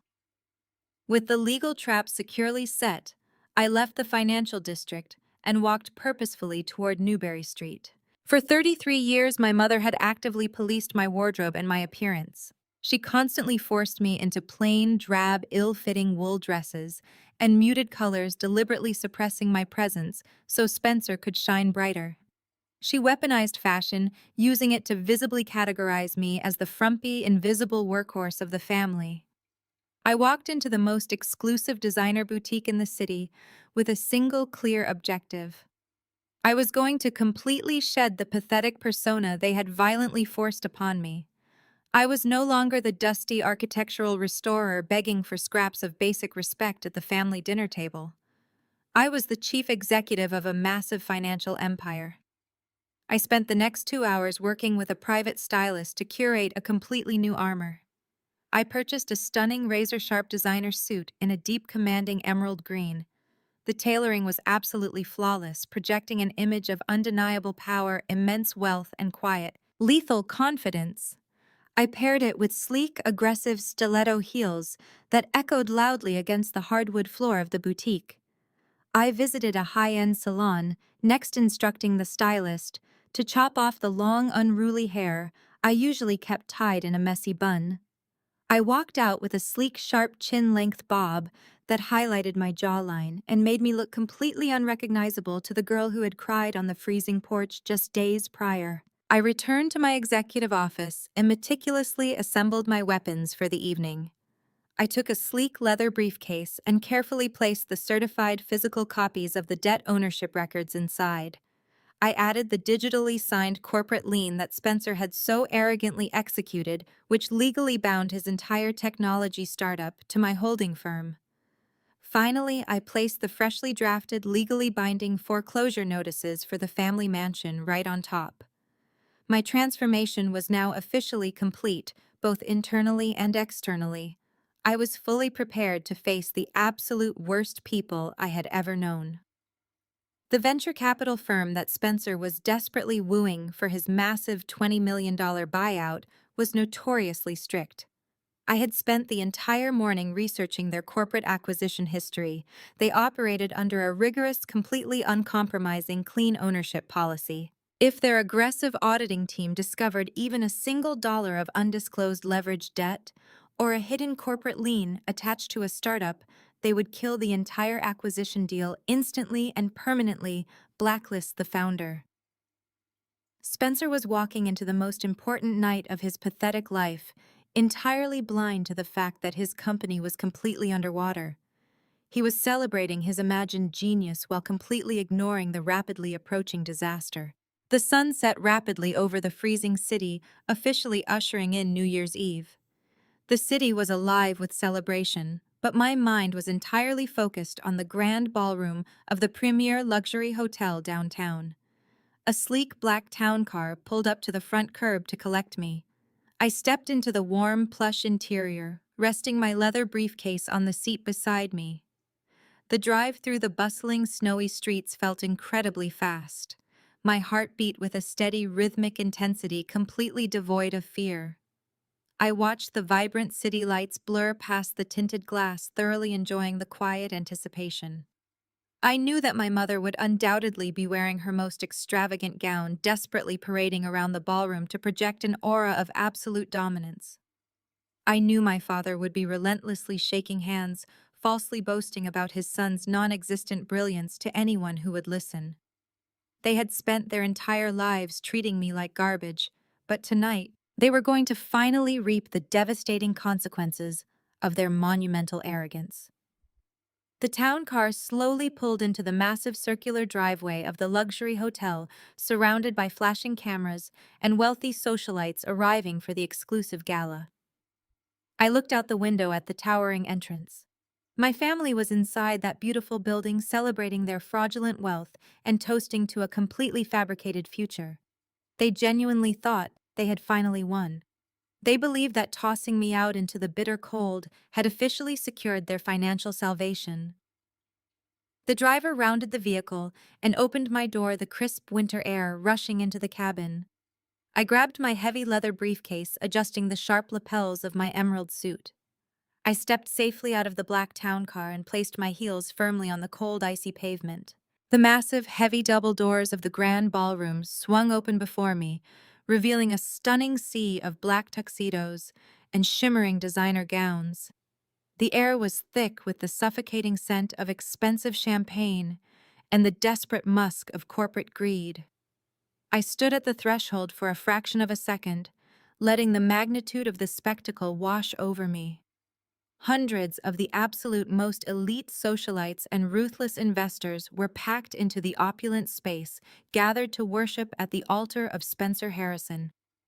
Crystal chandeliers cast a golden glow across the room, illuminating the massive banner that proudly displayed the logo of his fabricated technology startup.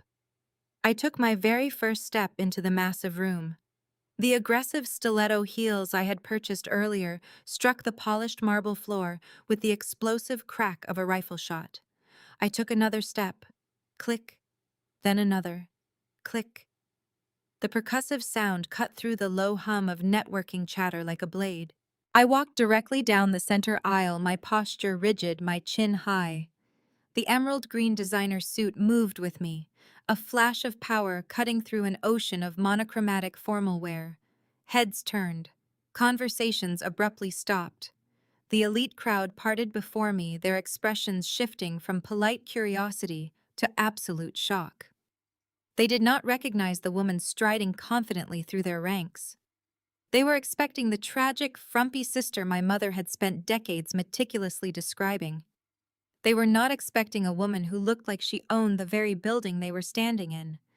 Which, legally speaking, I did. I kept my eyes locked, dead ahead, refusing to acknowledge the bewildered whispers rippling through the crowd. Halfway down the center aisle, I finally spotted her. Catherine Harrison was holding court near the front row, wearing a suffocatingly tight, silver-sequined gown and a diamond necklace my grandfather had purchased 50 years ago.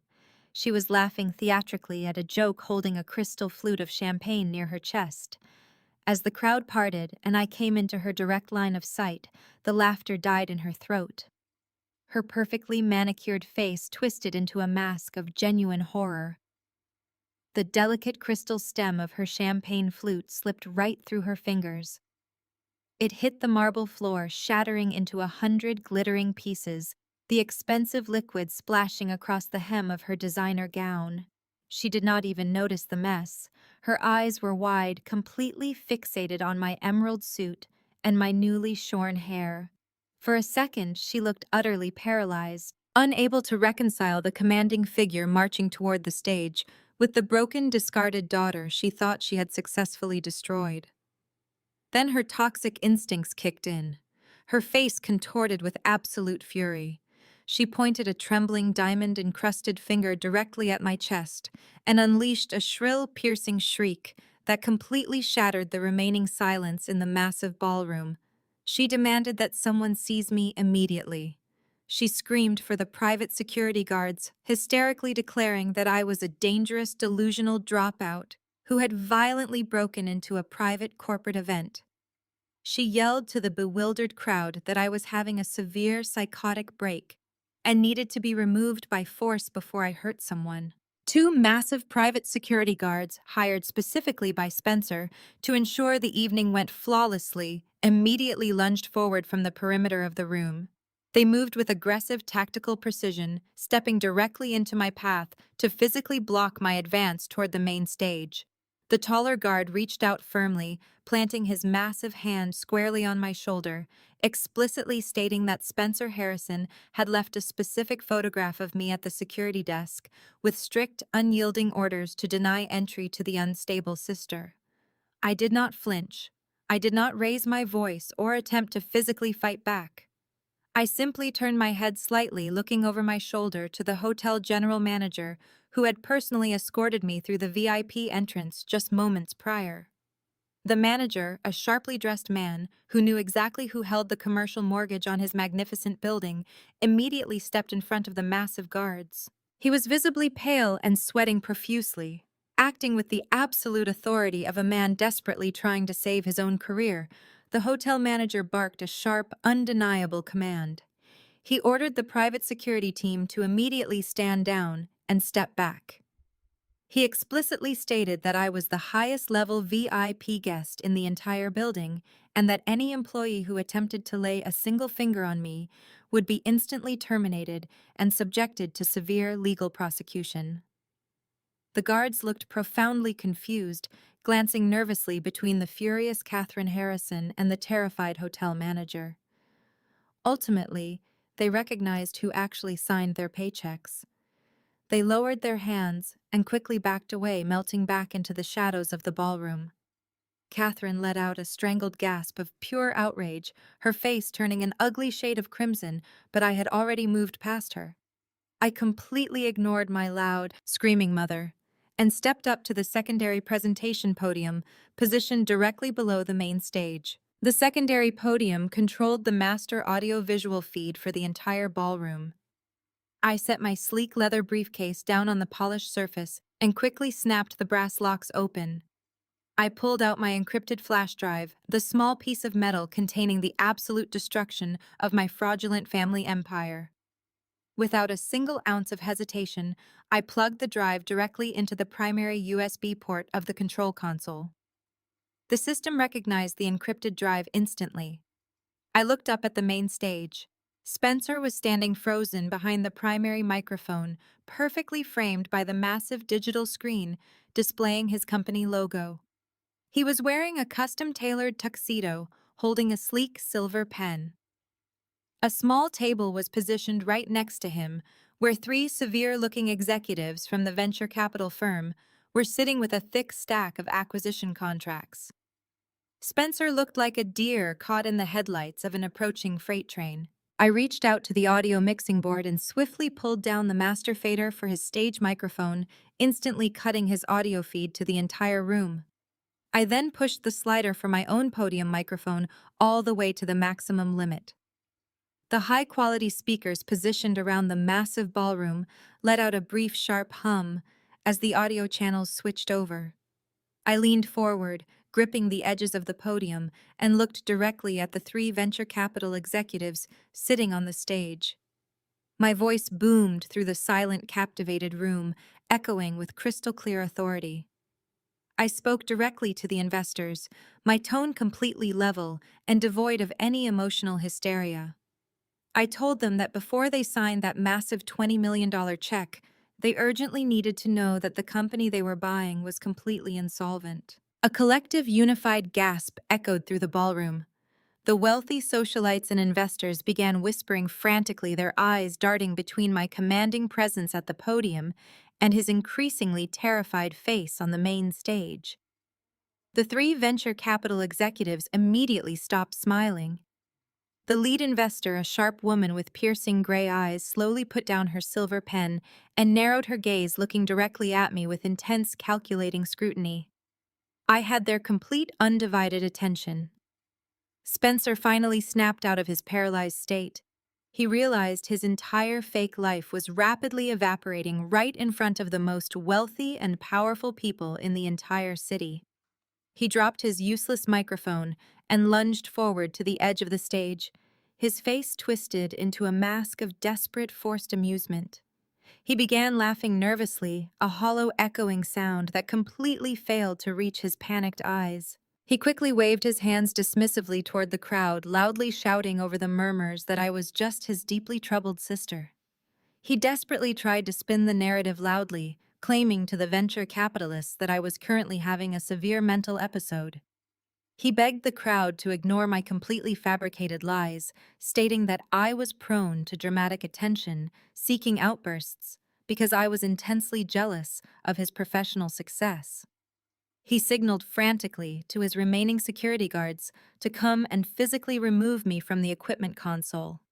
He was drowning, thrashing wildly in a desperate attempt to save his fraudulent $20 million payday. I did not say another word. I simply looked at Spencer, offering him a cold, completely humorless smile. I reached down to the audiovisual control board and pressed the master projection button. I instantly hijacked the massive digital screen positioned directly behind him. The glowing logo of his real estate tech startup vanished.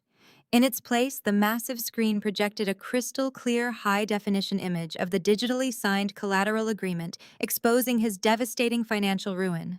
The glowing digital projection illuminated the entire grand ballroom with a harsh, unforgiving white light.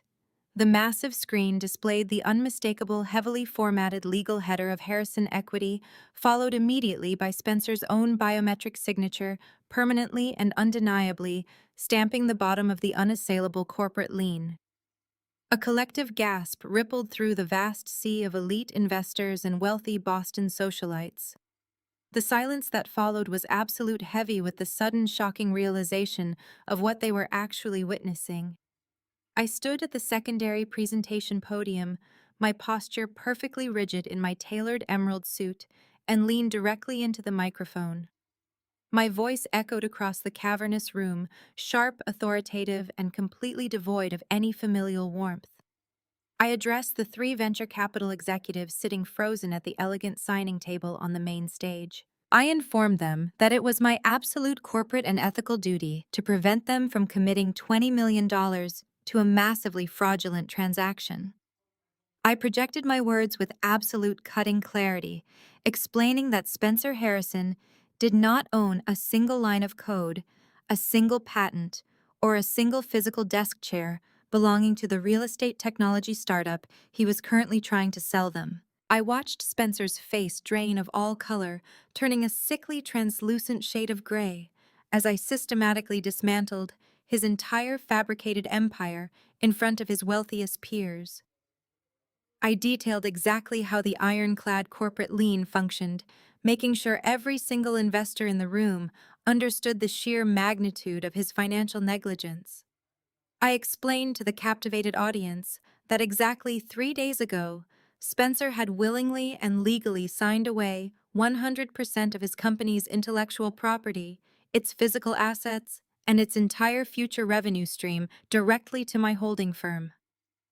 I told the crowd that he had used his startup as blind collateral to cover a massive mountain of heavily defaulted personal and corporate loans that his family had recklessly accumulated over the past decade. I made sure to deeply emphasize how he had eagerly executed the digital contract without even bothering to consult his elite legal team. He was far too focused on destroying his own sister and stealing my architectural restoration business to bother reading the basic terms of service. The wealthy crowd murmured in profound shock, their eyes darting between my commanding presence at the podium and Spencer's utterly horrified, profusely sweating face. He looked down at his trembling hands, his chest heaving erratically, as the crushing reality of his monumental stupidity finally crashed down upon him. He had literally handed me the keys to his kingdom in exchange for absolutely nothing. The absolute silence of the room was broken only by the sharp, undeniable truth of his complete corporate ruin. Every single guest in that opulent ballroom now understood that the golden child of the Harrison family was a total, indisputable fraud. The lead venture capital executive, a notoriously ruthless woman with piercing gray eyes and a reputation for completely destroying dishonest founders, stood up so abruptly that her heavy wooden chair scraped loudly against the polished stage floor. Her face was a mask of absolute unadulterated fury. She did not look at me. She turned her lethal gaze directly onto Spencer, who was visibly shaking in his custom tuxedo.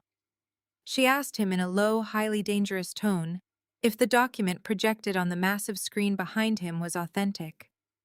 Spencer opened his mouth to speak desperately, trying to formulate another pathetic lie to save his crumbling facade, but only a strangled, pathetic croak escaped his throat. His utter inability to deny the brutal legal reality told the seasoned executives everything they needed to know. The lead investor reached across the signing table and aggressively grabbed the thick stack of acquisition contracts. She informed Spencer, her voice ringing out clearly for the entire ballroom to hear. That attempting to sell leveraged corporate owned assets to her firm was not just a catastrophic breach of contract, it was a severe federal crime. She promised him with absolutely zero hesitation that he would be permanently blacklisted from every single investment firm in Silicon Valley, Boston, and beyond. With a swift, incredibly violent motion, she tore the $20 million buyout contract completely in half. She tossed the shredded pieces directly onto Spencer's expensive leather shoes. The two other executives immediately stood up rapidly, buttoning their suit jackets with expressions of profound, unhidden disgust. Without uttering another single word, the three powerful investors turned their backs on the disgraced Golden Boy and marched aggressively off the stage, walking straight down the center aisle and out the grand ballroom doors. The sound of the heavy oak doors slamming shut echoed like a definitive death knell for Spencer's entire career and future prospects. Spencer let out an animalistic howl of pure unbridled rage and absolute public humiliation. He violently kicked the small signing table, sending expensive crystal champagne glasses and silver pens shattering across the polished stage. He was entirely ruined, and the entire high society of Boston had just watched it happen in real time. He dropped to his knees, burying his face in his hands as the reality of his total destruction finally settled into his bones. The chaotic murmurs in the ballroom suddenly erupted into a deafening roar as William Harrison violently shoved his way through the dense, panicked crowd. My father was a man who had never been told no in his entire privileged life, and his face was a terrifying, unnatural shade of purple. He marched heavily up the side stairs of the secondary podium, his heavy footsteps thudding aggressively against the wood. He stormed directly into my personal space, his chest puffed out in a pathetic, desperate display of physical intimidation. He pointed a thick, violently trembling finger mere inches from my face, completely ignoring the fact that a room full of highly influential people were actively watching his complete loss of emotional control. He screamed at the absolute top of his lungs that I had just made the biggest, most catastrophic mistake of my pathetic, worthless life. He threatened to unleash his entire army of ruthless corporate lawyers on me by the time the sun rose tomorrow morning. He yelled that he would personally sue me for defamation, for corporate sabotage, and for every single cent of revenue I had just cost his precious son. He promised to drag my name through the mud and ensure I never worked in architectural preservation or any other industry ever again. He leaned in so close that I could feel the heat radiating from his furious skin, his breath reeking of expensive aged scotch, and loudly declared that the immense, untouchable Harrison family wealth would completely crush me into absolute dust. He genuinely believed that his bank accounts made him a god among men, completely immune to the consequences of his decades of toxic abuse. He roared that I was nothing but a jealous, bitter little girl who was completely out of her depth playing a dangerous game with powerful people who would not hesitate to destroy her. I did not step back. I did not flinch. I did not break eye contact for a single solitary second. I stood perfectly still, letting his furious, toxic spit hit my cheek without blinking. I let him completely exhaust his tirade, allowing the loud, echoing sounds of his violent threats to hang heavily in the air for everyone in the ballroom to hear and process. I wanted the entire city of Boston to witness exactly who William Harrison truly was, beneath his polished, wealthy exterior. When he finally paused to take a ragged, angry breath, completely out of breath from his hysterical screaming, I calmly reached into the interior breast pocket of my custom designer suit. I pulled out the second, far more devastating document I had meticulously prepared for this exact moment. It was folded perfectly into a sharp, crisp, square feeling, heavy with the weight of absolute justice. I looked directly into his furious, bloodshot eyes and tilted my head slightly, feigning profound, almost pitying confusion. I leaned back toward the open microphone and let my voice carry smoothly through the silent, captivated ballroom. "What family wealth, Dad?" I asked, my tone dripping with absolute freezing confidence. I saw a brief, terrifying flicker of genuine confusion cross his arrogant face, his bravado faltering for a microsecond. Before he could formulate a response or utter another threat, I raised my left hand and firmly clicked the remote control for the master audiovisual projection system. The massive digital screen behind Spencer shifted instantly, replacing the corporate lean with a new, undeniably horrific image. The corporate lean vanished, replaced by an enormous high-resolution projection of the Harrison family's most heavily guarded, deeply classified financial ledgers. The screen boldly displayed the crushing absolute reality of my parents' entirely fake empire. In massive, unmissable red numbers, the projection clearly highlighted their three completely defaulted, multi-million-dollar mortgage payments. Next to the blaring default notices, I displayed the official certified foreclosure documentation that my holding firm had drafted just hours earlier. The documents prominently featured the official seals and legally binding signatures that proved beyond a shadow of a doubt that the Harrison estate was in active foreclosure. The crowd let out another massive echoing gasp as they collectively realized that the powerful legendary Harrison family was entirely completely bankrupt. But I was absolutely not finished dismantling their toxic legacy. I wanted to completely salt the earth of their reputation. I clicked the remote one final time. The screen shifted to project a single highly specific bank wire transfer originating from exactly 15 years ago. The digitized bank document clearly showed my entire educational trust fund, the specific money set aside by my late grandfather for my architectural degree in Europe, being completely drained in one massive unauthorized transaction. The receiving account was explicitly labeled and highlighted for the entire ballroom to see. It was the exact maritime law firm that had been hired to legally cover up Spencer's catastrophic drunken boating accident. The undeniable proof of their theft, their favoritism, and their complete lack of moral integrity was now broadcast 50 feet high for the entire city to witness. I looked back at my father, whose face had now turned a sickly, chalky white, completely drained of all its previous furious color. His hands dropped to his sides, his mouth opening and closing without producing a single sound. He stared at the massive screen, his eyes wide with absolute unadulterated terror as his entire life's work evaporated into public humiliation. I told him, ensuring my voice was perfectly amplified by the microphone, that Harrison Equity legally owned his heavily mortgaged mansion. I told him that I legally owned his son's completely insolvent technology startup. And I told him that I now owned the absolute public truth about the money they had maliciously stolen from me to protect their golden child. I promised him, looking deep into his shattered eyes, that by the time the sun rose tomorrow morning, the legendary Harrison family wealth would be nothing more than a pathetic cautionary tale of ultimate corporate foreclosure and moral bankruptcy. I lowered the microphone slowly, watching my father completely collapse under the crushing, undeniable weight of his absolute, undeniably public financial destruction. The collective gasp of the ballroom was a sudden vacuum of air that sucked the remaining oxygen right out of the room.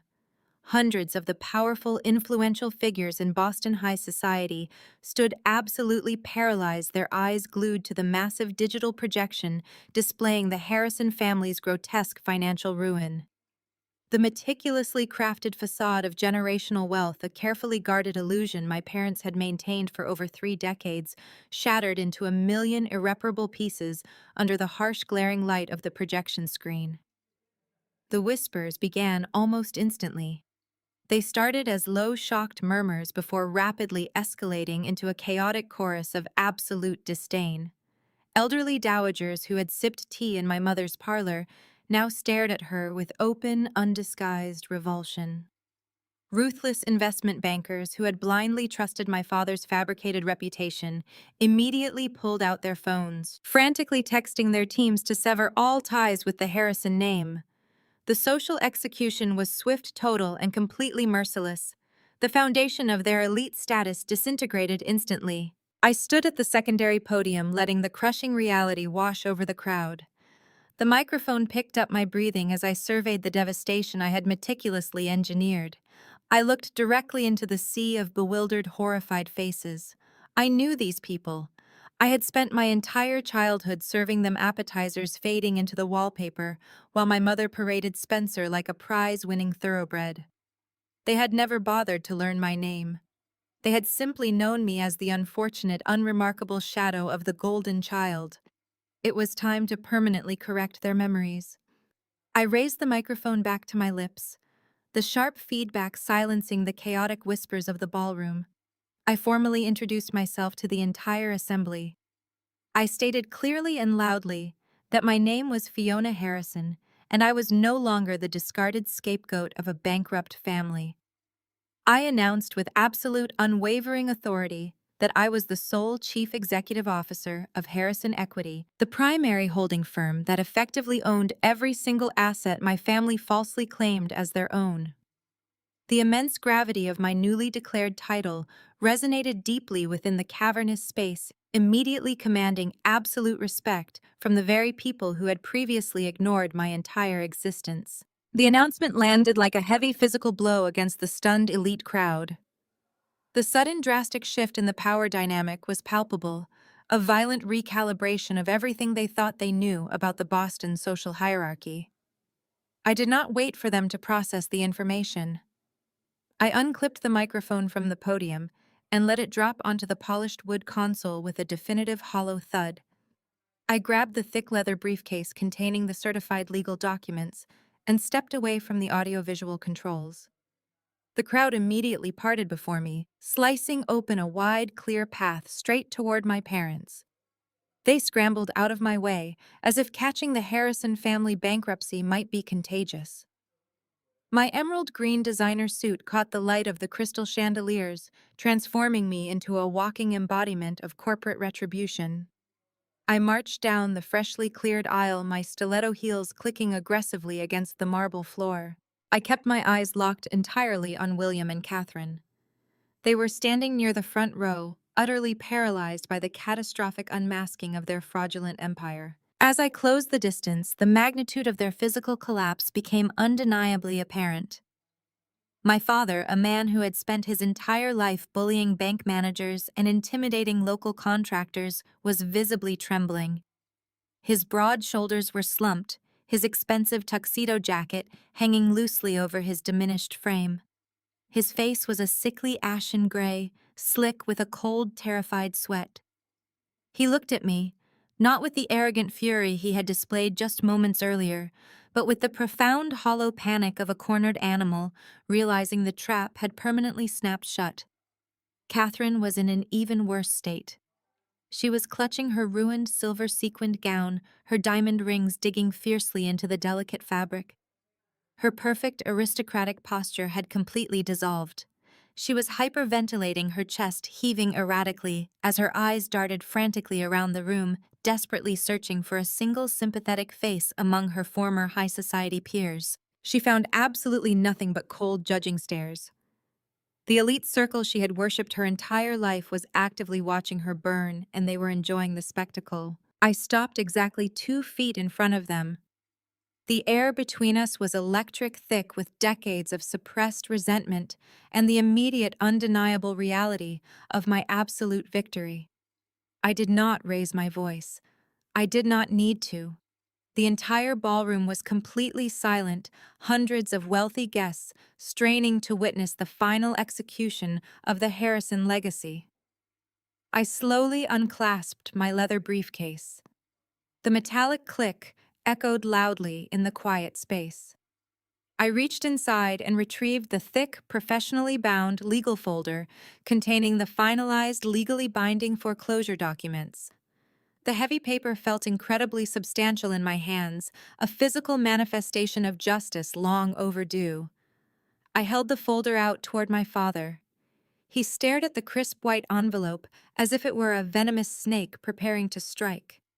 He refused to raise his hands. He simply stood there, paralyzed by fear and humiliation, completely unable to accept the devastating consequence of his lifelong financial negligence. I did not wait for his permission or his acceptance. I forcefully shoved the thick foreclosure packet directly into his trembling chest. He reflexively brought his hands up, clutching the documents tightly against his tuxedo shirt to keep them from falling to the marble floor. His eyes darted down to the bold black lettering on the front of the envelope, explicitly identifying the contents as an immediate non-negotiable eviction notice from Harrison Equity. A small, pathetic whimper escaped his throat. I looked directly into his terrified, bloodshot eyes, ensuring he absorbed every single ounce of my quiet, lethal authority. I spoke clearly, my voice carrying effortlessly across the silent ballroom, ensuring that every single socialite and investor heard my final judgment. I told him that just a few short weeks ago they had viciously kicked me out of the estate guest house into the freezing snow. I reminded him that I had meticulously rebuilt that dilapidated structure with my own bare hands and funded the entire restoration with my own hard-earned savings. My mother let out a strangled, breathless sob, finally realizing the inescapable reality of the trap they had blindly walked into. I completely ignored her theatrical tears and kept my unyielding gaze fixed entirely on William. I delivered my final devastating sentence with the cold, precise execution of a seasoned corporate raider. "You kicked me out of the guest house I rebuilt with my own money," I stated, letting the words hang heavily in the silent room. "I am kicking you out of the mansion my grandfather owns. You have 48 hours to vacate my property." The absolute finality of my words struck him like a blow. The terms were non-negotiable. There would be no extensions, no legal appeals, and no sympathetic grace periods. The sprawling historic estate that had defined their entire arrogant identity was gone forever. They were officially homeless, penniless, and disgraced in front of the only community they had ever cared about. They had traded their daughter for a fraudulent illusion of wealth, and now they were left with absolutely nothing. I watched the last remaining shreds of my father's pride evaporate, leaving behind a broken, defeated old man clinging desperately to an eviction notice. The overwhelming silence was suddenly shattered by a guttural, enraged scream echoing from the main stage.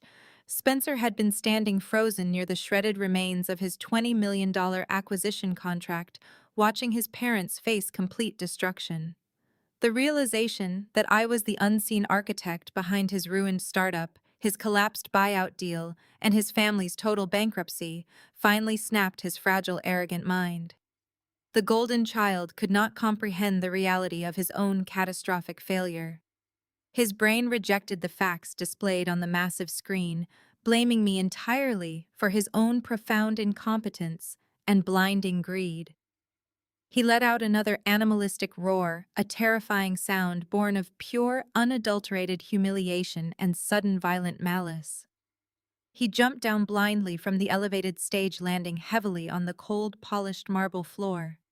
He did not care about the hundreds of witnesses or the remaining security guards watching from the shadows. Spencer completely abandoned all logic and reason. His face was twisted into a grotesque mask of violent rage, his eyes wild and unhinged. He locked his furious gaze directly onto the documents clutched tightly in my father's hands, and then shifted his lethal focus directly onto me.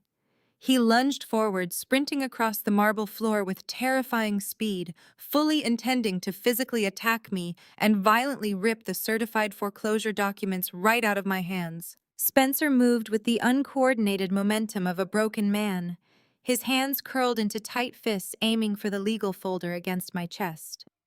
He crossed the marble floor, his expensive shoes slipping on the spilled champagne. I did not flinch. I stood perfectly still, watching his flushed face barrel toward me. He was 5 feet away when a solid wall of dark fabric intercepted his charge. The venture capital firm did not travel lightly. Their lead executive had brought a private security detail that operated with efficiency. 2 massive guards in black suits materialized from the stage's periphery. The larger guard lowered his shoulder and drove his body weight directly into Spencer's torso. The impact was loud, a sickening thud of bone and muscle colliding with unstoppable force. Spencer was lifted entirely off his feet. He crashed onto the marble, the breath violently expelled from his lungs in a ragged gasp. His custom tuxedo jacket tore at the seam. The second guard immediately dropped to his knees, grabbing Spencer by the shoulders and forcefully flipping him onto his stomach. He pinned the struggling golden boy to the floor, driving a heavy knee directly into his back. Spencer gasped for air, his cheek pressed flat against the icy stone, his manicured hands pinned uselessly. The room watched in paralyzed silence as the untouchable air writhed helplessly on the ground. I casually adjusted the cuffs of my emerald suit, unbothered by the spectacle at my feet. A man who steals from his family always resorts to brute force the moment his fraudulent intellect fails. Right on cue, the massive oak doors at the rear of the ballroom swung open with a resounding crash. The heavy brass handles slammed against the interior walls, demanding the attention of every guest in the room. A squad of uniformed Boston police officers marched down the center aisle, their heavy boots echoing ominously through the space. The lead detective, a severe-looking man with a sharp gaze, scanned the chaotic scene before locking his eyes on me. We had spoken extensively on the phone just 3 hours prior. I had provided his financial crimes division with certified digital evidence. I had meticulously detailed Spencer's arrogant attempt to illegally sell stolen intellectual property to a major venture capital firm across state lines.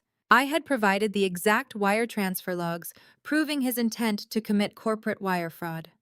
The police had been waiting patiently in the hotel lobby for my explicit signal that the fraudulent transaction was taking place.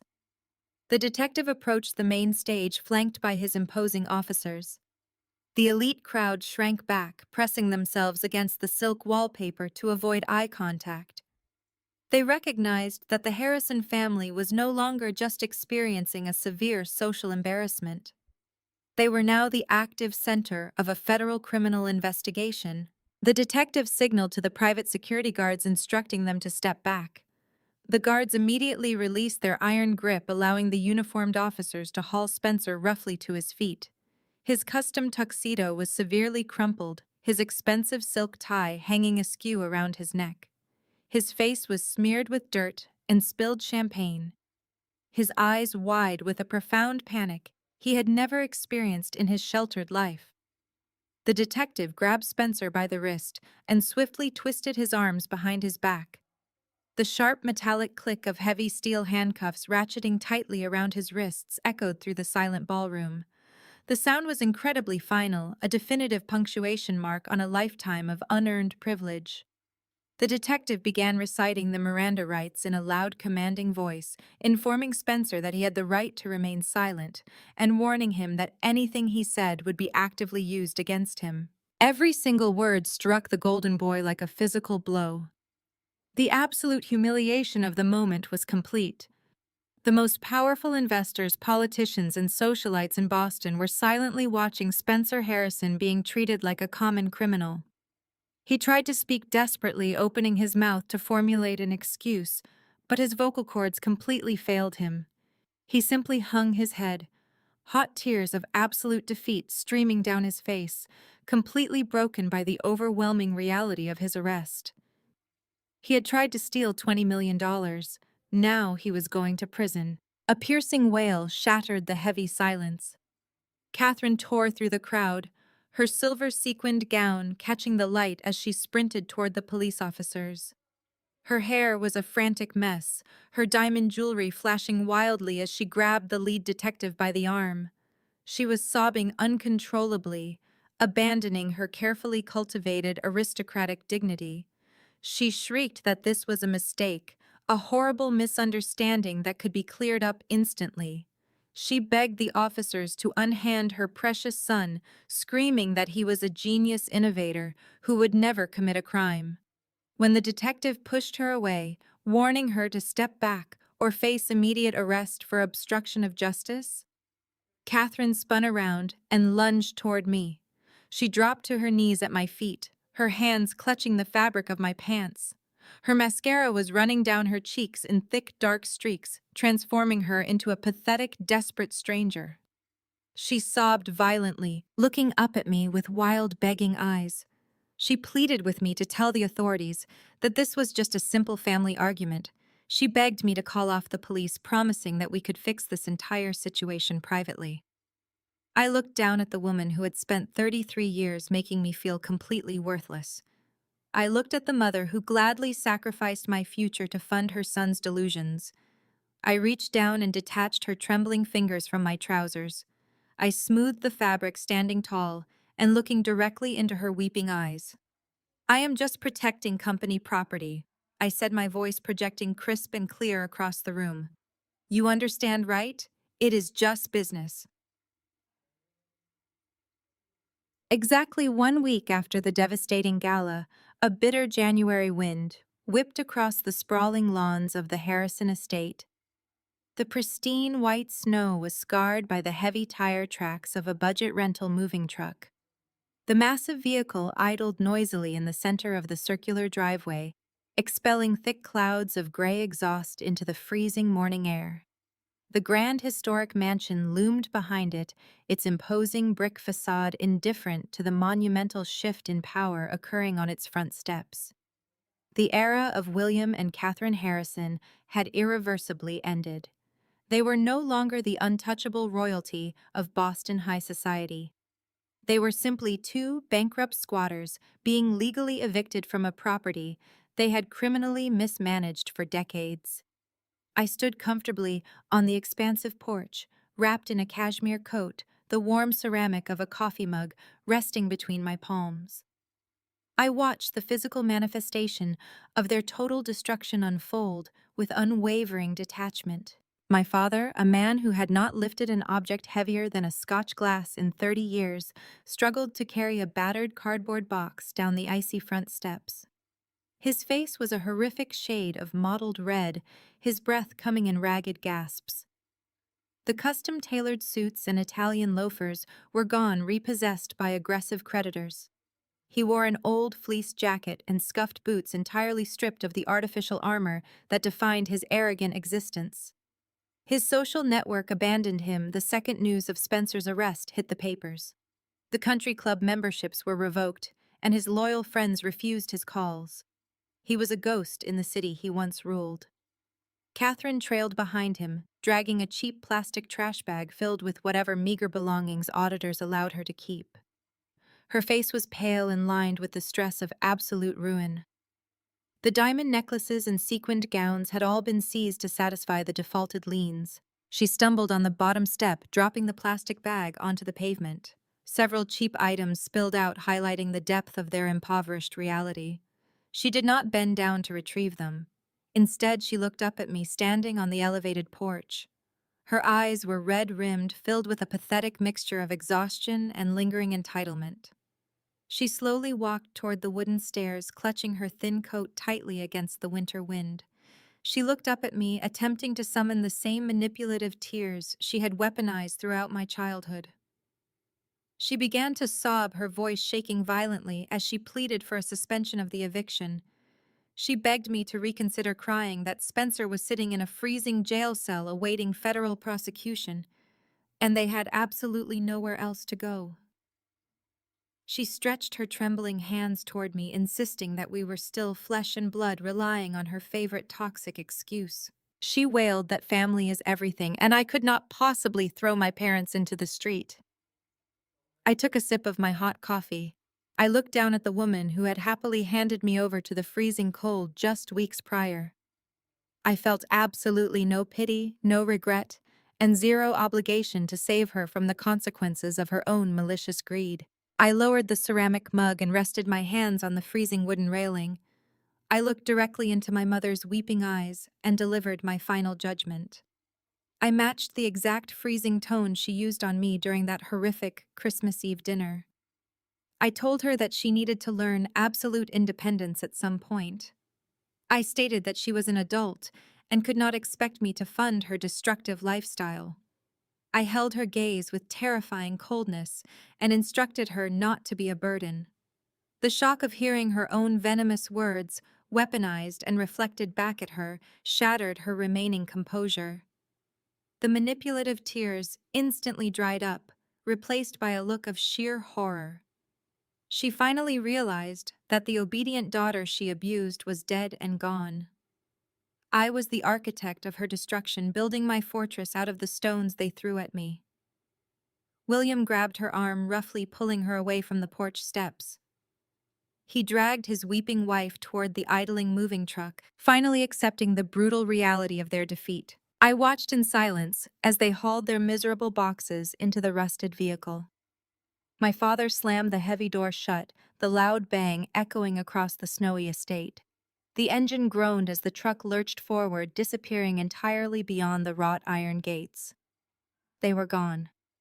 The toxic infection that plagued the Harrison family legacy was permanently eradicated.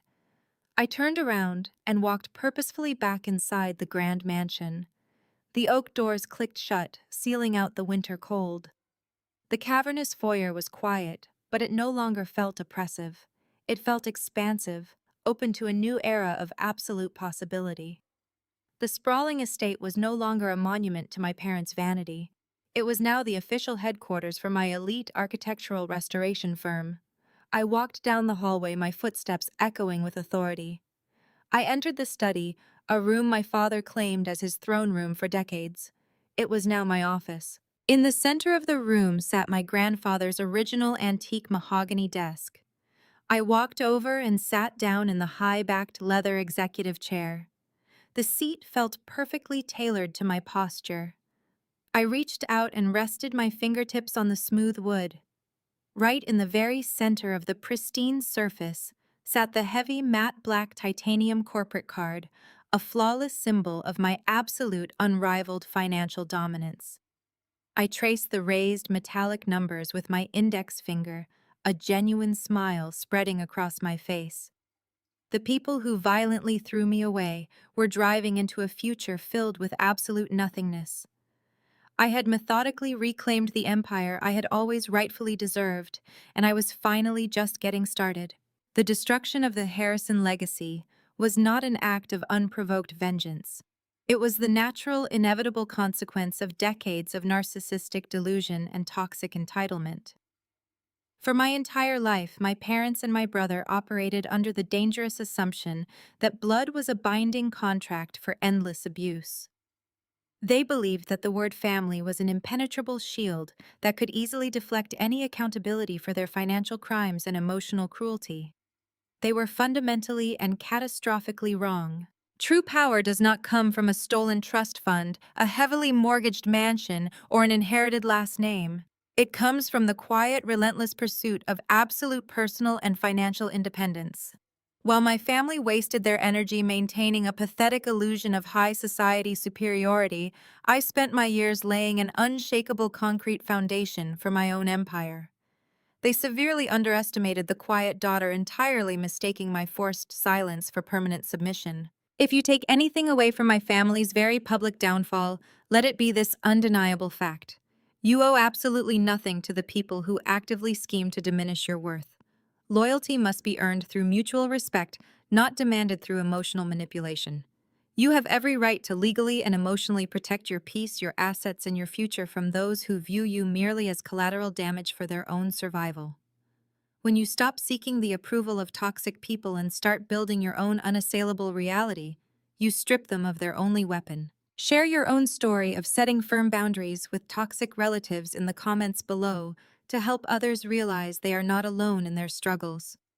If my journey to ultimate independence resonated with you, please hit the like button and subscribe to this channel for more stories about reclaiming your personal power and surviving familial betrayal.